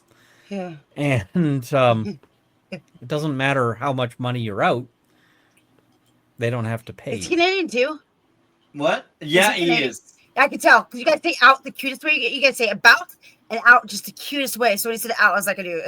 And I will mention something else. We always say China, Canada, you know. But the more I think about it, Russia is the exact same. And they have freaking snow there. So you know what? We keep calling us China. We can also call us Russia. Yeah, okay, yeah. They can just go. Going the online gulag, folks. They do have to also consider some factors. But you'll note here that these factors are not super helpful for you if you're targeted. Before making an order under subsection 1 or 2, they must consider A, its operational impact on the affected telecommunication service providers, i.e., is it going to bother the ISP much to cut you off?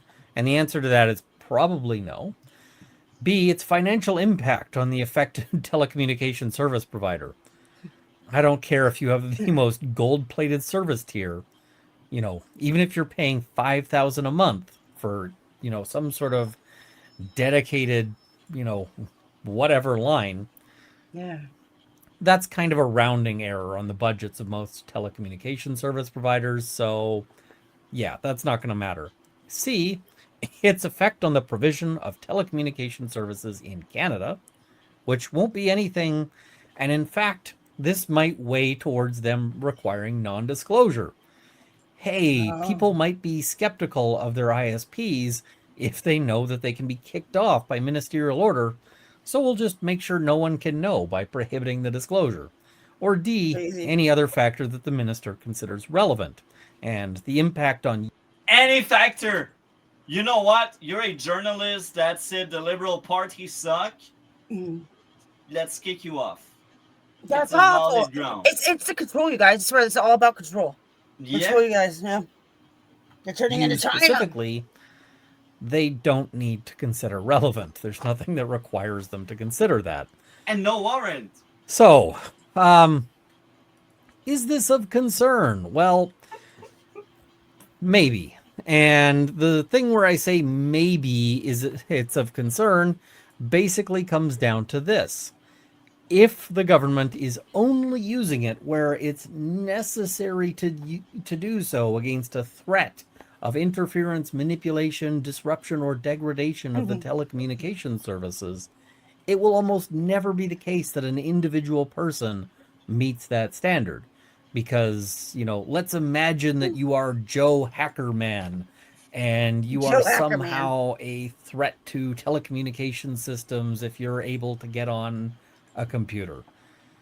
Well, the best way to deal with that if it's a specific person is you just go and arrest that dude. That's the solution. I mean, assuming he's committed some sort of crime, like interfering with the telecommunication systems or even taking steps to get ready to interfere with the telecommunication systems. But the problem is that governments don't always use their powers. I must add something else, Lilith. They are trying C2, which is another draconian BS where they can undown your information on the internet to protect the borders, right? The borders. We need to protect the borders through the internet. And sorry, that's stupid. And you know what they're doing? They do it without a freaking warrant. So even if you wear a mask, they're like, "Who's that guy?" And they will find out about their identity fast. Are warrants easy to get there? Like what? Are warrants easy to get? Charge people crime like warrants easy to get? How hard are your warrants to get? I know it's a little bit difficult to get a warrant here. Well, what you need to do is you need the solid ground where you think someone does something wrong, and you need to be able to explain what. For example, I heard someone streaming, or a lot of people told me that person is sus, and I would like to know more. And now you go before the judge. The judge hear your story, and it's up to the judge to give you the warrant or not. And again, you need solid ground. You cannot say, "Oh yeah, just give me the warrant." Doesn't work like that. You need solid ground. Like, I heard streaming, I heard lots of rumors, and I am to believe that maybe these rumors are right. So let me investigate and get that warrant. Yeah. Okay, well that's good. But aren't you guys still having issues with people getting still in trouble for that stuff? What do you have to do? You have to prove that someone's talking crap to you, and it's hate speech. This is more complicated. Okay. It's another area where it's more testimonies than anything else when it comes to hate speech. But the big issue with no need of a warrant is there's no paper trail, and people do whatever, and that's kind of bad in a democracy when they can do whatever. like the warrant is to make sure there's no abuse of power. Is that working good? Yeah. As of right now, yes, it's trucker working good. That's why they want to take out that need of a warrant because it works too well. How do you explain all the bullshit that happened to all the truckers? They literally that you're talking about a prior situation. But the trucker is a bit different. It's the Emergency Act, and even there, it was unlawful and it was really bad. And it wasn't unlawful because the court your Supreme Court upheld it. They said it wasn't constitutional. They said it wasn't they still did it, but they looked back and they said that there was abuse of power. To this day, a majority of them got debanked. And this is a problem when you go a cashless society. Like, I know an Arch and them in your parts of Europe already support quote cashless societies, meaning you're using mainly cards or you're not using actual cash. So let's assume they even seized their digital currency as well as their cryptocurrency or blocked it. Now, in reality, this was pre all this, and Trudeau wanted them moved and deemed them all whatever. Yes, it was done under the Emergencies Act, but it was also said that use of the Emergencies Act was upheld. And after that, everyone said they could modify that rule to go after anyone. But again, because it wasn't used right, because at the end of the day, listen. I hear someone. But so what happened? Because we keep speaking about the trucker, they just got their sentencing this week, so I will address them. So, what happened? They did some jail time after that, and they were waiting for their trial, and their trial happened in April, I believe, or May. I think it was May. And what happened? The Crown wanted to sue them for prison time. They wanted to chase after them and send them in jail for 7 to 8 years in jail. And what happened is because of that Emergency Act that was deemed unlawful and the time they already spent in jail, the sentencing ended up being much smaller, which is a great thing because that means we can still protest without spending life in prison or whatever. But still, so the fact that they didn't use the Emergency Act helped in this case on having a lighter sentence than the 7 to 8 years the Crown wanted to give them. So they got time served? Yeah, so now some of them were still in prison. Now, yeah, that's what I'm telling you. Now their sentence was reduced to house arrest for a year, I believe, and a year and a half. So their sentence got reduced a lot, and they ended up not making the 7 to 8 years. That was outrageous. Okay. People often say that so casually, but this is the goal. You will own nothing, and you will like it. You will work and sleep and eat the bugs. Yeah, that's the socialist mentor. Admitted, definitely downplayed. I hear someone. I don't know. Oh, my TV. Sorry, sorry. I apologize. I paused it. Sorry. But my favorite clip from Ethan Ralph is when he's yelling about Lauren Southern, and he's like, "She tried to get me to eat the bugs." Yeah, that's one of my favorite quotes. Then it's easy government controlled if you have funds and not a social point system like China wants to. The UK also wants that crap. No, there's a difference between World Economic Forum and the Belt and Road Initiative. All of these people from the West, they belong in jail and throw away the key. Economic Forum the idea, okay. Realistically, you can't control a society that is too large. You need a manageable population. Yeah, that's what she said. It's actually the theory. That's what she said. The theory now, if you go off the Chinese, and the only reason the main World Economic Forum and the IMF work, because you can get a country on debt and you can actually control them through the flow of money, is the Belt and Road Initiative that was done by China. China was because they basically go to Africa or other areas that have resources, use that, and then they take it back home. That's why they've been going to South America. They've been going there to Africa. We got the Chinese that launder some money by buying buildings in Vancouver. I mean, that's always a thing. They come over. You're laughing, but that's really happening. They want to escape this. You have to laugh. It's so bad. You have to. No, the thing about it is, for real, like, the idea is when they do, like, they have, I mean, there's a whole thing with their economy. China. You look China. at actually, their economy has been propped up. No, I can't. Largely on basically what is like a. And by Canada, because we keep sending them billion for thanking them for interfering with our election. The thing about they need resources.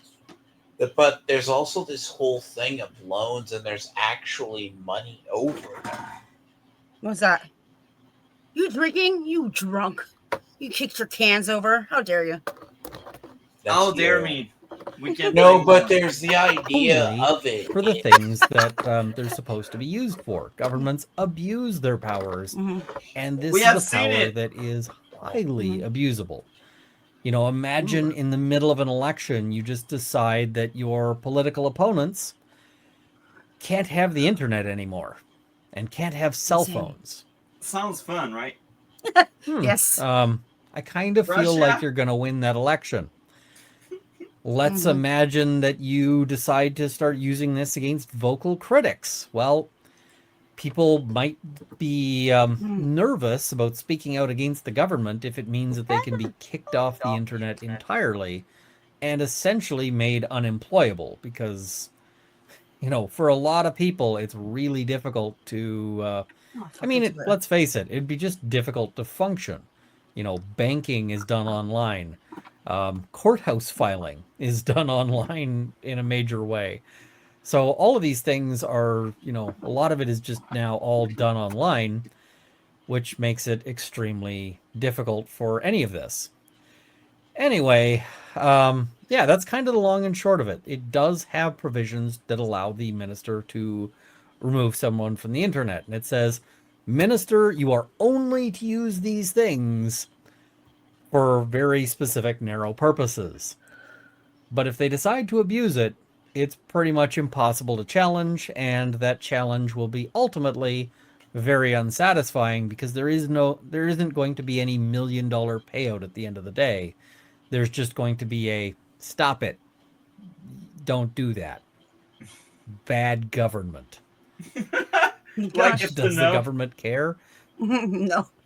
Not much. No.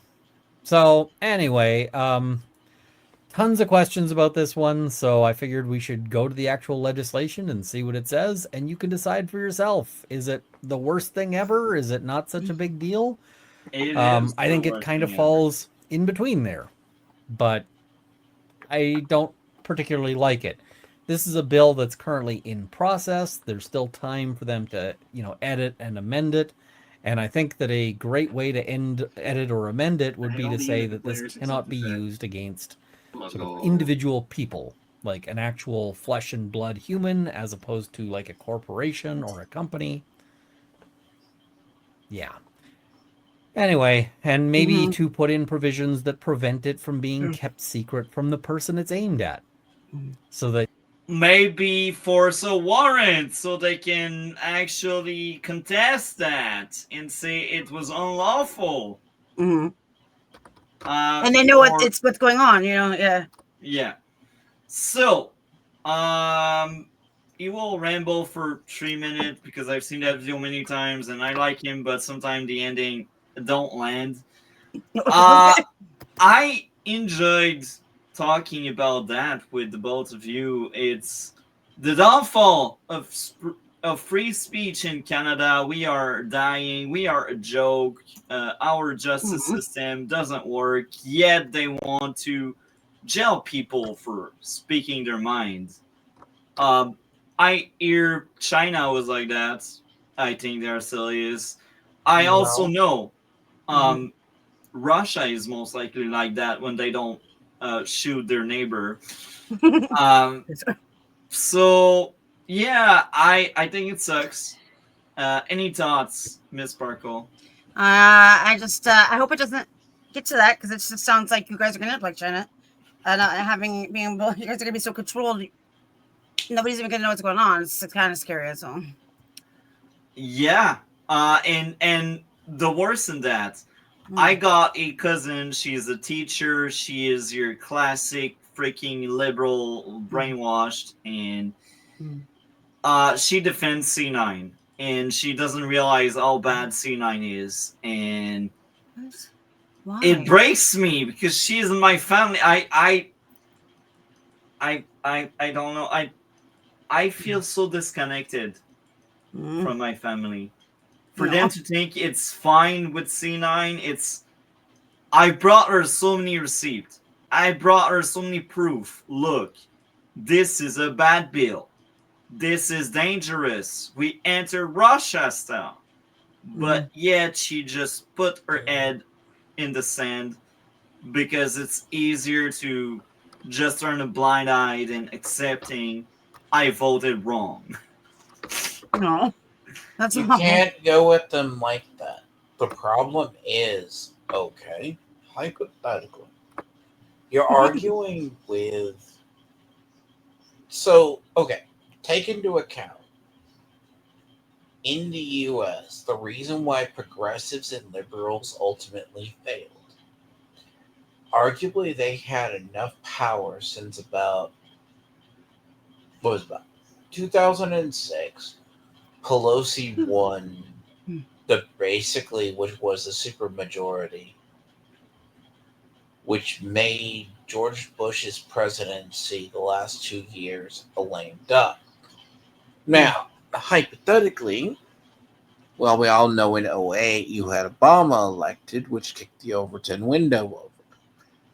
Now, arguably, you could say at the world, it was already moving back the other way. No. You had like a decade plus of conservatism.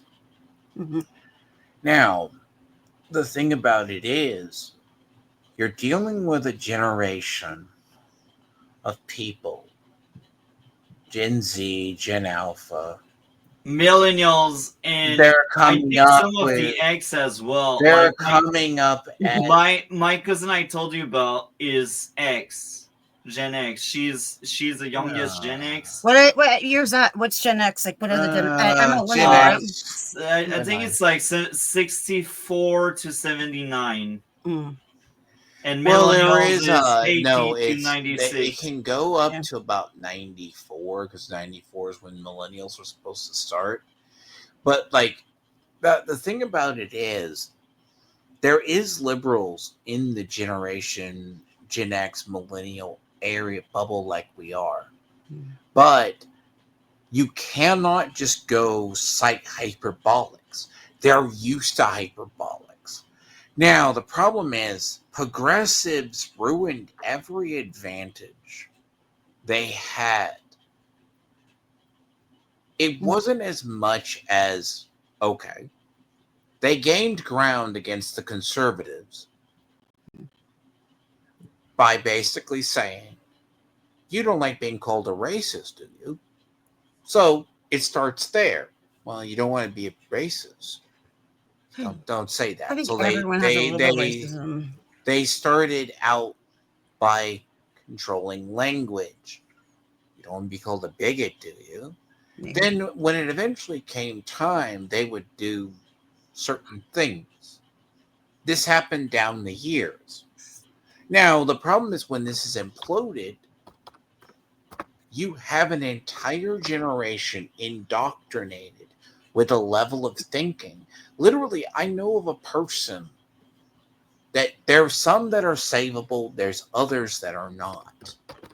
Because I know of one, he literally thinks people with small hats control the world. What does that mean? That's hilarious. Now What's I that will mean? address the two comments there. What's that mean? We will get back to it after. So I fear people in the West get too comfy. I agree with that. Not fight back against shit no more. I agree as well with that. They think the government is good and we need to side with them because they do the right thing. No, it's bullshit. But government not scare at people no more. That's true. We need our French Revolution. EMS test more and more how far they can go. That's true because they know the people are gullible and stupid. To me, the COVID thingy was a global test of that. Yeah. And a redistribution of wealth at the same time. That's true because what died? Not the big corporation. No, the small business of people. Who did shit against it? Well, the workers, like the truckers in Canada. Thank you for these very interesting comments. So the whole thing too is you're also seeing the collapse of globalism.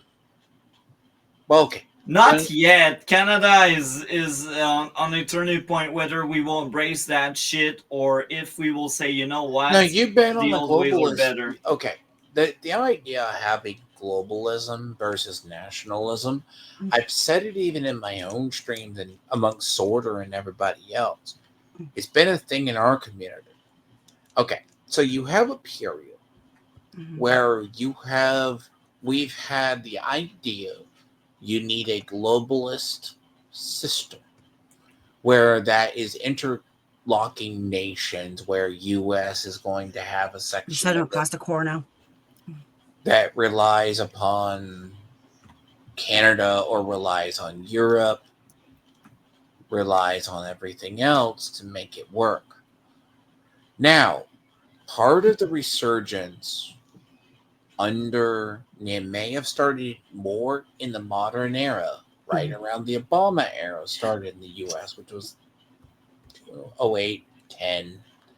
But the idea is economies in certain parts of the world are still globalist leaning. Now, what you're seeing is a lot of globalist nations are breaking down due to the fact, like in the U.S., Trump's resurgence came from the silent majority wanting nationalism. Now, nationalism taken to its extreme is bad, but most nationalist governments want national pride, basically meaning you're not bad. The problem with a globalist agenda or a globalist society is you have to tell a Frenchman they're equivalent to a German. You have to tell an Italian they're equivalent to a Frenchman. The only thing that's maybe later you should explain to me what these words mean. I don't know what these words mean. So the idea, I don't want to make it. We are all the same, and it doesn't matter where you're coming from. And then the idea is, you can aid the Christian and embrace the freaking hijab. So the idea too is where under a nationalist system or a sense of nationalism, you want nation excellence. You want Canada to thrive. You want the U.S. to thrive. Except when you're Mark Carney, you just want your ass to thrive. No, I can put him on that. I can put him on my death note. Look, I have a death note. Oh yeah. That'd be amazing. No, but that's the big deal. You're seeing that right now. Europe is marked down lots of names. No, but the I will like ink. So the actual idea right now. I will research a lot to make sure I get it right, you know? No, but the big thing right now has been the nationalist versus the globalist economy. What collapses first? Now, in the U.S., we're largely seeing a bounce back. Because you guys were smart enough to elect something else than socialist. Yeah, but then at the same time, he's like doing stuff that's pissing me off, though. So. Well, I feel you, no, to Vivek. be I honest, no, feel you. okay. We are on the Look, same page. look, with the you. idea. Let's see. Lilith's in Europe, so she probably sees it. That they've been globalist for a while. You have to deal with the EU as well as you have to deal with your own. Three. Okay, that's enough. Okay, okay, that's enough. So, what do you have going on your end of the internet, D Lord?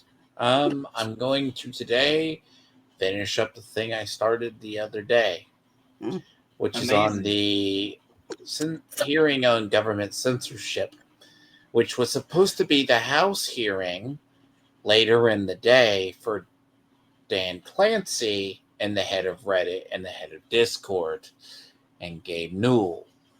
But that got moved because of the government shutdown. Unfortunately, our government has been in a clusterfuck. We have a nice hearing on government censorship, which, if you can bear with it, is actually, there was a Senate hearing the other day. The idea, and we're also talking Section 230 reform. Now, will they get it? Probably not. But we will see. Other than that, also just game streams. Amazing. He's out slutting around. He's a whore. What do you have going on the end of the internet, Miss Sparkle? I'm actually okay. Don't you say anything, Dragonman. You lecture me, I'm gonna get mad. He's gonna lecture me later. I'm thinking. I'm going to be on Blackstreet though, but I'm going to make a video on Ethan Ralph, and then I'm thinking of doing start live streaming about the old days, old internet with like Mr. Medicare and I don't like my face, Mr. Medicare and Ethan Ralph, the kill stream and all that. That's what I'm gonna start doing soon. MSN Days with the Wiz. The what? MSN Days. But yeah.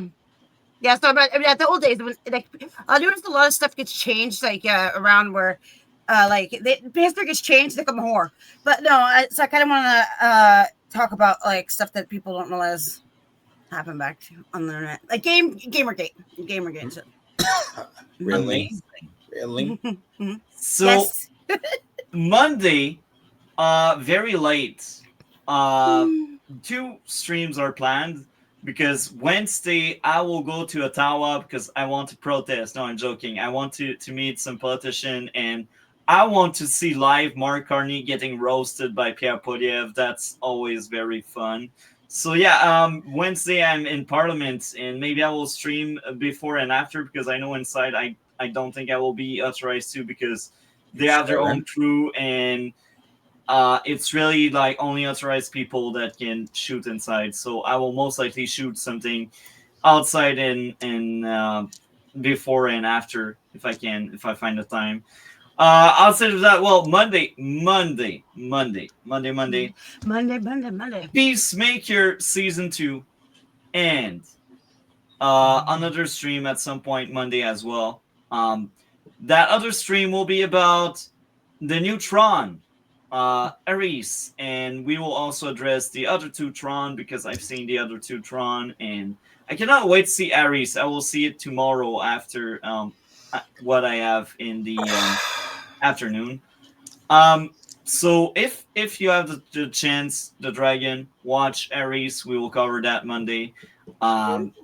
Tuesday we talk about My Cousin Vinny and another movie from the 90s. I can't remember the title of the other movie. And next Saturday, we will have a very similar stream to what we did tonight, but we will spend more time covering C8. And if anything major happens in Parliament this week, we will cover that as well. With that being said, a lot of things. We are all very occupied, and we are out. Thank you for watching.